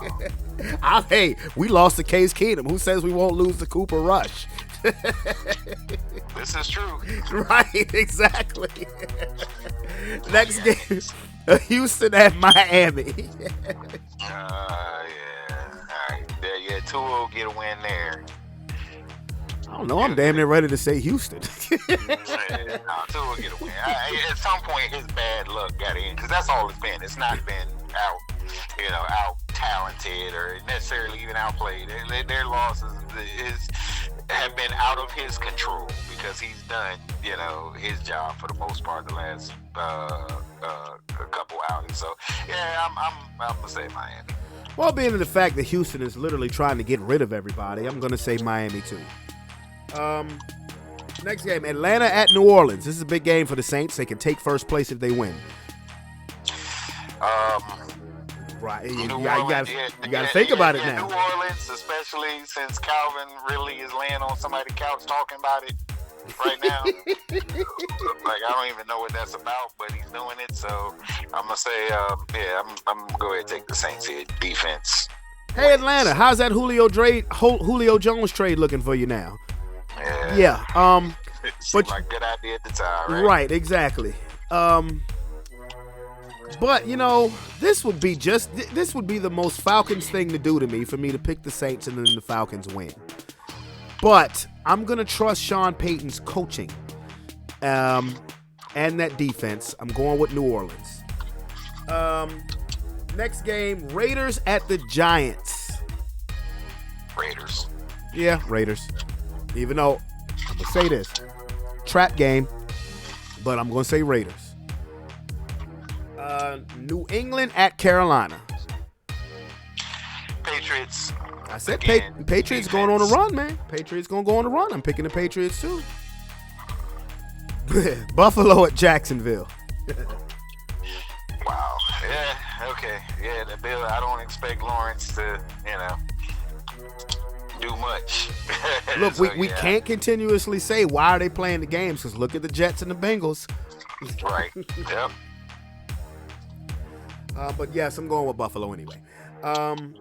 Minnesota at Baltimore. The Ravens. Yeah, me too. You saw what the Vikings were made of last night. Although the Vikings did impress me with their 8-man run box, but again, if plays, then that 8-man box gets gets shredded. You know what? When the Vikings defense needed to make a tackle on Zeke, they didn't do it. The Vikings showed me all I needed to see with them. I'm going with the Ravens. The Chargers at the Eagles. I don't expect Herbert to have another bad game, nor do I expect Hurts to have another great game, and Chargers are not the Lions, so I'm going to take Chargers there. You know what I'm going to say to that is that it's not that Hurts had a really great game, and yes, the Lions are terrible. The Eagles ran the ball great yesterday, even without Miles Sanders. Bringing Jordan Howard off the practice squad, I don't understand how a running back like Jordan Howard gets on the practice squad. But between him and Boston Scott, they ran great. Again, like I said, Lions stink. They suck. This was your playoff pick. Lions, I don't know what's going on there. But I think and I really want to pick Philadelphia. I really, really do. And they're at Philly too. I really want to pick the Eagles. But the Chargers have lost 2 in a row. I don't see them taking that. I don't see them taking a 3-game slide. We're going to have to go with Los Angeles. Packers at Chiefs. Aaron Rodgers is a bad man. You went in like with dudes. Like, I don't even call them scrubs. They just dudes. Dudes that's just wearing the uniform, and because you got to suit up 53, they on the field. If you went in with them, then yeah. You know, so, and the Chiefs' problem is defense, too. Yeah, no. Defense and no O-line, yeah, Aaron Rodgers will have a day against them. This is tough. This is tough because I see Kansas City getting on a roll, but like I said, this is Aaron Rodgers, man. I'm not picking against Aaron Rodgers. No, not doing it. Not doing it. This is another matchup against a quarterback where he can flex his muscles. He's trying to low-key get back on the MVP race. Arizona at San Francisco. I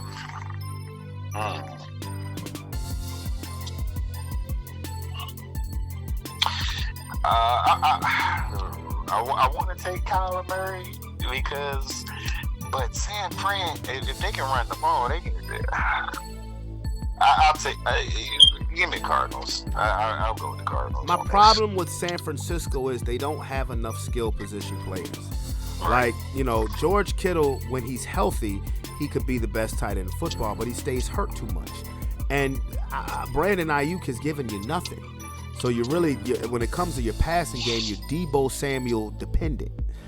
And that's my problem with the Niners. So even though it's at home, and they won yesterday, I mean, they beat the Bears. So I'm going. I think Kyler's going to bounce back. I think they're going to bounce back, and it's not his fault. AJ Green didn't turn the hell around. I'm going with Arizona. Plus, you got to now. Now you're tied with the Rams. You got the head-to-head, but you have to keep winning. And if the top of the NFC is a track race.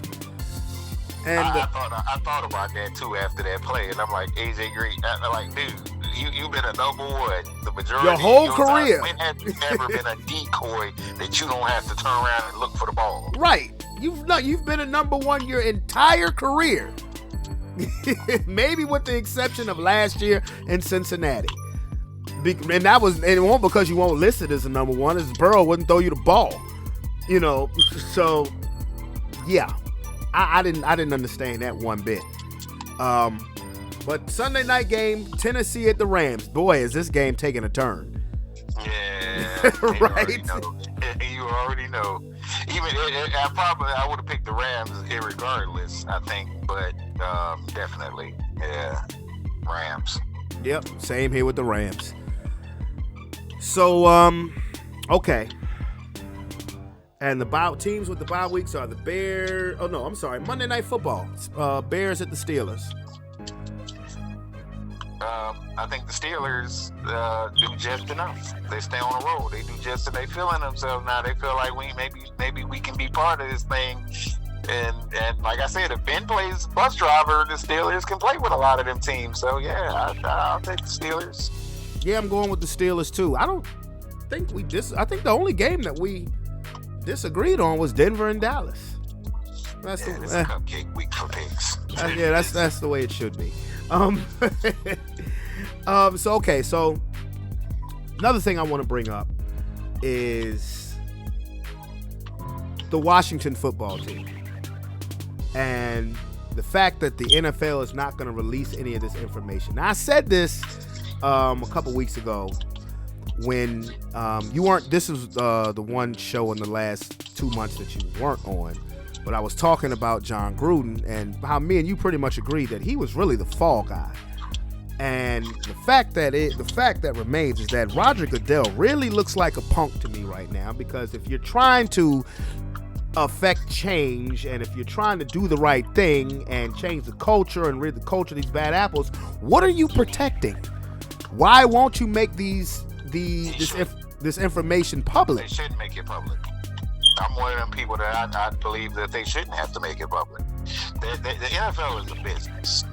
I mean, that's what they are. I mean, people think that they're this public entity, but they're not. There's no company out there that would be under that kind of, hey, yeah, you make your internal investigation on your employees public. You know, even if they were in a lawsuit situation, even if they were being sued, you know, specifically, you know, by someone claiming damages, they wouldn't.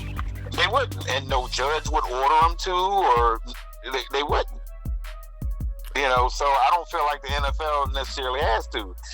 It's a talking point that people are reaching for because they do. I mean, disparity does exist. I mean, that does exist. And, yeah, it does. You know, and yeah, it's good to bring that kind of stuff to light, but people aren't necessarily obligated to do that. And the workplace thing with the Washington football team that the league was investigating, if it weren't for those leaked emails, would anybody even know about that investigation? No. Would anybody care about that investigation outside of people invested in the Washington football team or that former employees of the Washington football team? Those are the only people that would be relevant to. So that being said, you know, look at the way the police operate. When they doing their investigation, it's an ongoing thing. When they're doing their investigation, they simply say, we decline to comment on whatever. Unless it's something that directly affects the public matter. What's going on within the Washington football organization really doesn't have anything to do with you or me. So the extent of the people that sued or are suing or in litigation because of some kind of discrimination or whatever with the Washington football team, yes.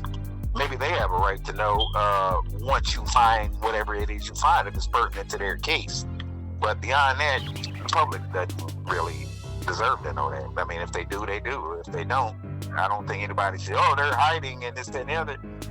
Just because you don't tell everybody everything don't mean you hide. Well, I think that you would find out some information coming from certain people that the NFL just they don't want people to know, because I think it would possibly hurt their brand that much. But I'm of the mindset of, if you're trying to clean this thing up and you're trying, I mean, look, assholes are going to exist everywhere, but if you're trying to clean this thing up, you got to rid yourself of these people with that mentality. But they were personal emails. That's the problem. Yeah, no, I get it. They were personal emails. Creates a thing of, okay, so now because you did that, you got to go through everybody. What Elway over there talking about? What's Jerry over there talking about? We deserve. That's my point. Everybody, you know, their personal emails are no longer safe. That makes everything open season. That's why it's not everybody business. If it's pertinent to your investigation, then yes. But if it's not pertinent to your investigation, then no.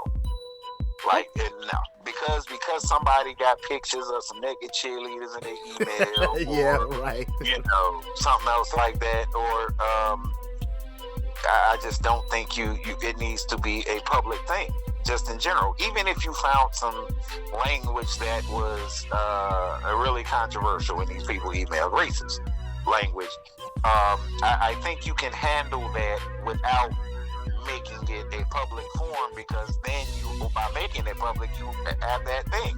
Okay, well, why you ain't do it to everybody then? And that's what's that argument with Gruden. Why is the NFL not releasing everything? You know, because it could be anybody's emails up in there with talking to Bruce Allen. Anybody. And I understand what you're saying that they need to get rid of, but is that how you do it? By sifting through everybody's emails? Well, you emailed Bruce Allen back in 2009, and you called somebody from the Middle East a raghead? Because the perception is reality in the culture we live in. You could say that, but by the end of the day, that person will have said all different kinds of stuff and made a whole bunch of racist comments, and none of it is put in context. Like, he may have made that one comment back in 2009, but that's not the way it's portrayed. For instance, the John Gruden thing for the Trump tards who like to believe that particular way, the freedom of speech dynamic covers everything. First thing they say, well, these are emails from 10 years ago and blah, blah, blah, blah, blah. Well, the facts are different. Those were emails over the course of, it was multiple emails because they were saying different things. Whether it was about the brother, what's his name, Maury Smith? DeMaury Smith, yeah. Right, whether it was about him, whether it was about gay players, whether it was about female refs, whether it was about Goodell being a bitch, CTE, it was over the course of 10 years. There was multiple emails. You feel me? Yeah. So here's the part that I took that kind of, made me kind of bat my eyes a little bit. It's like, remember, we both said that, the whole DeMaury Smith comment, big lip thing. Yeah, okay. We've heard worse. I know I've been called worse. But, a lot of people thought that Gruden should have been gone for that, but it really didn't, his exit wasn't demanded until the comment about Michael Sam was made. And just me personally, I said, okay, I understand, but it's like, as a black man, I am so used to being cut in the line of importance. So, the DeMaury Smith comment, you could have kept your job off of that, but as soon as you said something about Michael Sam because he's gay, now you got to go. Okay. Oh, no, he should have been, maybe, I'm not saying that maybe he couldn't have been interpreted a certain way. Optics are everything. But when the league saw these emails, rather than leak them out, that was the first mistake. That was the thing right there. Once they saw these emails and were aware of these emails, because it probably wasn't just one person, it was a group of people conducting that investigation. The league is supposed to do what the league does. They call John Gruden, we need to speak to you. They talk to John Gruden and the Raiders organization. This is what can happen. This is what we're offering for you to happen. This is what your options are. And that's it. You can resign and blah, blah, blah, blah, blah. And they do it and they move on, whatever. That's it. That's not what they did. They leaked the information out there, and then it became, in this case, unlike what Trump says is a witch hunt, it became literally that, a witch hunt. And now it's continuing because it's like, okay, well, what else about who else?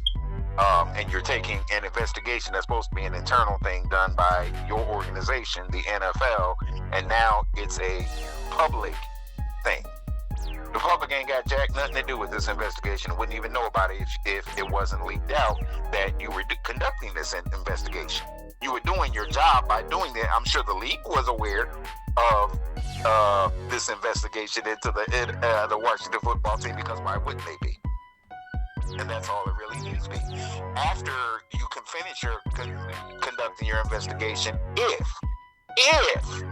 you feel inclined to take action or action was necessary to take on that, and you had to ask John Gruden privately to resign because of said situation, you would have talked to the Raiders about it, and there's like no option here for Gruden. Then okay, John Gruden has resigned, and if you want to give the reasons, fine. Okay. The rest of the stuff is it irritates me only because where does it stop, essentially?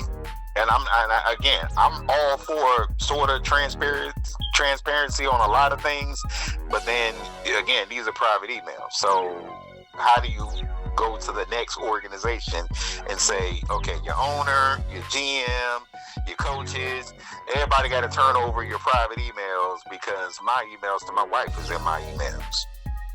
Right. Okay. I understand. Totally understand. I just wanted your opinion on that. I totally get it.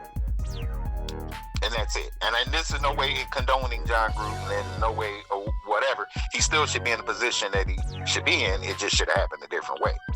Understand. And that's actually what he's saying. On some level, he's saying maybe he knows something. See, that's the thing. If you handle it differently, maybe you get, maybe you can get him to turn into a little snitch.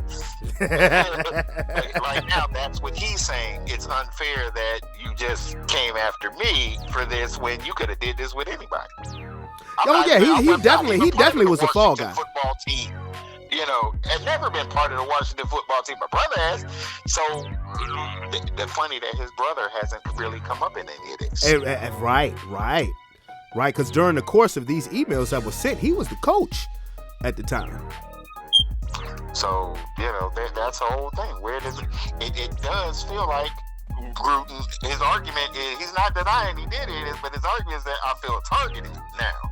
Maybe he's right. Oh, he was definitely a fall guy. There's no question about that. Because it's unlikely Bruce Allen sat there quietly at his keyboard and I have no comment. Typed him back. I got no comment about that. Oh, I got no comment about that either.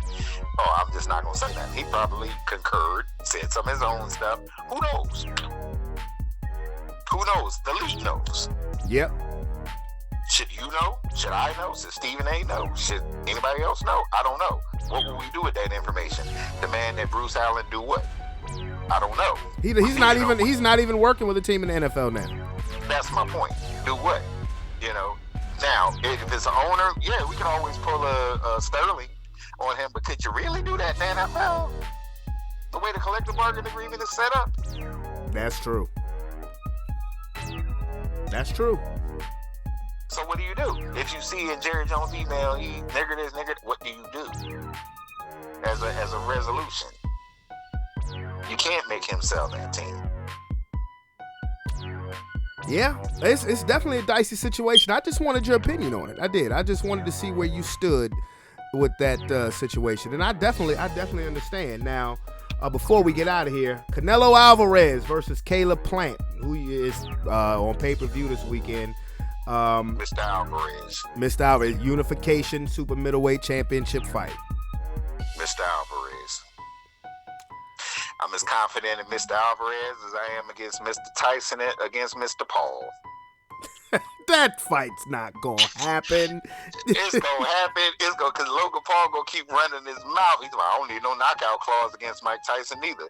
You'll keep running out your mouth, and Mike will not go for your head. He gonna break them ribs. Though. Oh yeah. He gonna break them ribs. All right, go ahead. If Logan Paul want to think he bad because he got in the ring with Floyd Mayweather, a guy he's double his size, and was able to last 8 rounds. All right, go ahead. Mike Tyson's a different animal, even at 55.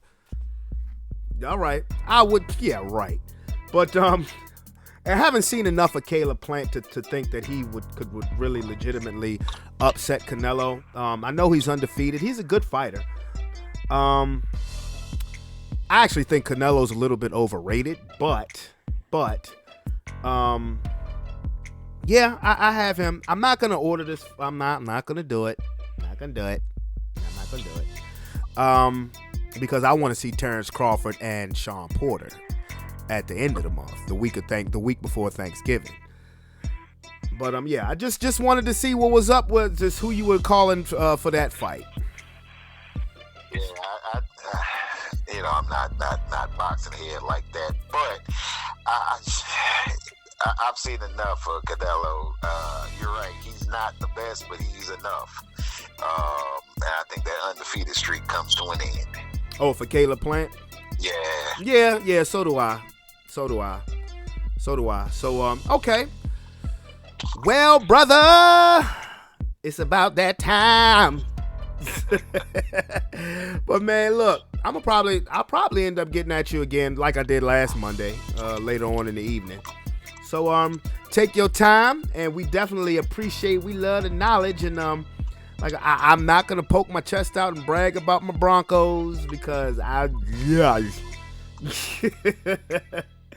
but no NFL team in terms of that, so I give them all a chance. It's just the eye test, and the eye test says this is a different team because we won games that we would have lost under Jason Garrett. And this is not necessarily a testament to Mike McCarthy, even though he's kind of stabilizing now. He's kind of stabilizing. We'll see how long that lasts, though. We'll see how long that element lasts. I have 100% confidence in Kellen Moore, though. Yeah. Okay. we shall see. We shall see. Holland and Zeke gotta eat next week, though. Just remember. Oh, look. One thing that I've seen is that we have there's their weakness in our defense, because with all that being said, we actually still are the number 4 ranked defense in the NFL. I don't know how, but Pittsburgh ran the ball right down our throat, and so did Cleveland. So I wouldn't surprise me if you guys did too. So anyway, I will get at you, my man. Yes, sir. All right, bro. Till next time. Yes, sir. Till next time. All right, y'all already know what time it is when it comes to my man Tony. Very knowledgeable. Love it. And I will gear back over to the side of the super fight that is coming up on Saturday night, and it will be from Vegas. Again, I mentioned it earlier while I was talking to Tony. It is the unification, the super middleweight undisputed unification fight between Canelo Alvarez and Caleb Plant. Canelo's WBC, WBO, and WBA titles will be on the line, and Caleb Plant's IBF title will be on the line. Now, look, like I said, it's going to take a lot for me to actually sit on the sidelines and not order this fight. Who knows? Maybe I'll go to a sports bar or something like that. I don't know. But and the only reason is because 2 weeks after this fight is Terrence Crawford and Sean Porter, and I just think that fight is going to be better. I could be wrong. Plus, I do have Showtime, so I can just wait until next Saturday and watch the fight pretty much for free. Well, I guess for whatever I pay for Showtime monthly, whatever. But either way, boxing is ending the year with a serious bang, and y'all already know I'm here for it. Y'all already know that I'm here for it because not only do we have Canelo versus Plant, like I said, in 2 weeks after that, we have Terrence Crawford versus Sean Porter. We have Teofimo Lopez, who beat Vasily Lomachenko. He's fighting on November 27th. That's Thanksgiving Day weekend. Jake Paul fighting Tommy Fury, I don't give a damn.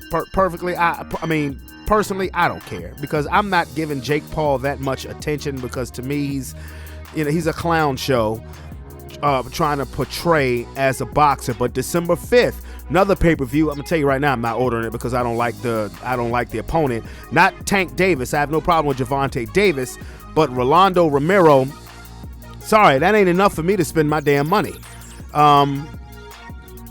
Tank, who, they say Tank is the lightweight version of Mike Tyson, and his fights have been of that. But for me to pay my money, no, I got to see you fighting somebody top notch. And then Lomachenko comes back December 11th versus Richard Kami. So boxing is definitely heating up. Nonito Donaire has a fight the same night as Lomachenko. And, Donaire just recently won back a title, the 38-year-old Nonito Donaire. So, yeah, boxing is ending the year with a bang, and I am all here for it. Joseph Parker, the week before Christmas, fights Derek Chisora. Triple G gets back in the ring 4 days after Christmas. He's fighting in Japan. So I'm here for it. But as far as Canelo and Plant goes, like I said, Caleb Plant is a really good fighter. One thing you have to know about Canelo Alvarez. Now, there's a lot of money involved in Canelo, so you have to come on your A game. You have to enter the ring as if you've already lost the first 6 rounds. Remember, I said that 3 years ago when he fought Danny Jacobs. I said Danny Jacobs has to come in that ring and understand that he's already down 6 rounds to nothing. He has to fight a perfect fight. Now, the fisticuffs that have happened in the pre-fight press conferences, with Canelo mushing him, or I don't know if that's necessarily for show to try to sell the fight, or if that's genuine disdain, because I know Caleb Plant has accused Canelo of juicing. And, I mean, I guess if it's not true, I could see why you would feel some type of way. But if the shoe fits, let's settle it out in the ring. That's what we do. And y'all know I'm here for boxing. I'm always here for boxing. I consider myself a fight expert because, yes, I've been studying boxing since I was 6 years old. So I've been studying boxing for over 30 years. So when I look at fights and I look at fighters, I know what the hell I'm talking about.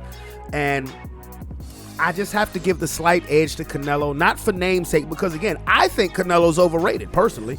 Yes, he can fight. Yes, he's a A+ world-class prize fighter.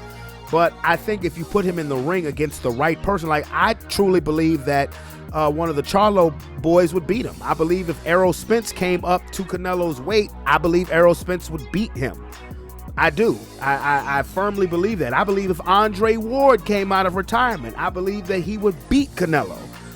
But, it is what it is. So, I love the sweet science, though. So, yeah. So, with that being said, where the buzzer. All right. Another great episode. This is episode 150 in Sports Plus Life. Again, it's something that I enjoy doing. I really don't do this for views. I just do this because I love talking sports, for one. It gives me a chance to vent if I need to vent. I can do whatever, say whatever, because, it's just me doing me, and it's my show, and I absolutely love it. 150 episodes. I've been doing this since Thanksgiving Day 2018. Coming up on the 3-year anniversary of the show is this month. I think that is so dope. But what's even more dope than that is Friday night. And Friday night, when the Holland Springs family gathers together, just for camaraderie and unity, and plus to beat them bitch-ass Blue Devils. But to me, that is going to be more dope than anything, because I cannot wait. I can't wait to see my black and gold family, and I'm really looking forward to it.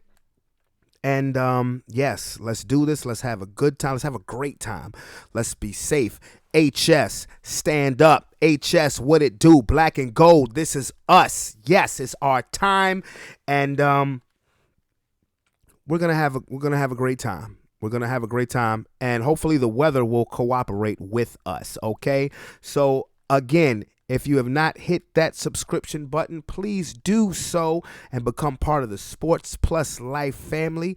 It's your boy, Brandon Brevon Towns, Holland Springs in the building, HS in the house, black and gold, black and gold, black and gold, love bombs everywhere. Can't wait to see my people. Everybody on social media, keep that energy rolling strong, because we are all we got. We have our family, and it doesn't mean just blood relatives. We have our family at home. We have our black and gold family, and you know what? Let's continue to be positive. Let's be wonderful. Everybody have a great week. It's your boy, Brandon Brevon Towns. I'm out this bitch. Hey, man. See y'all Friday.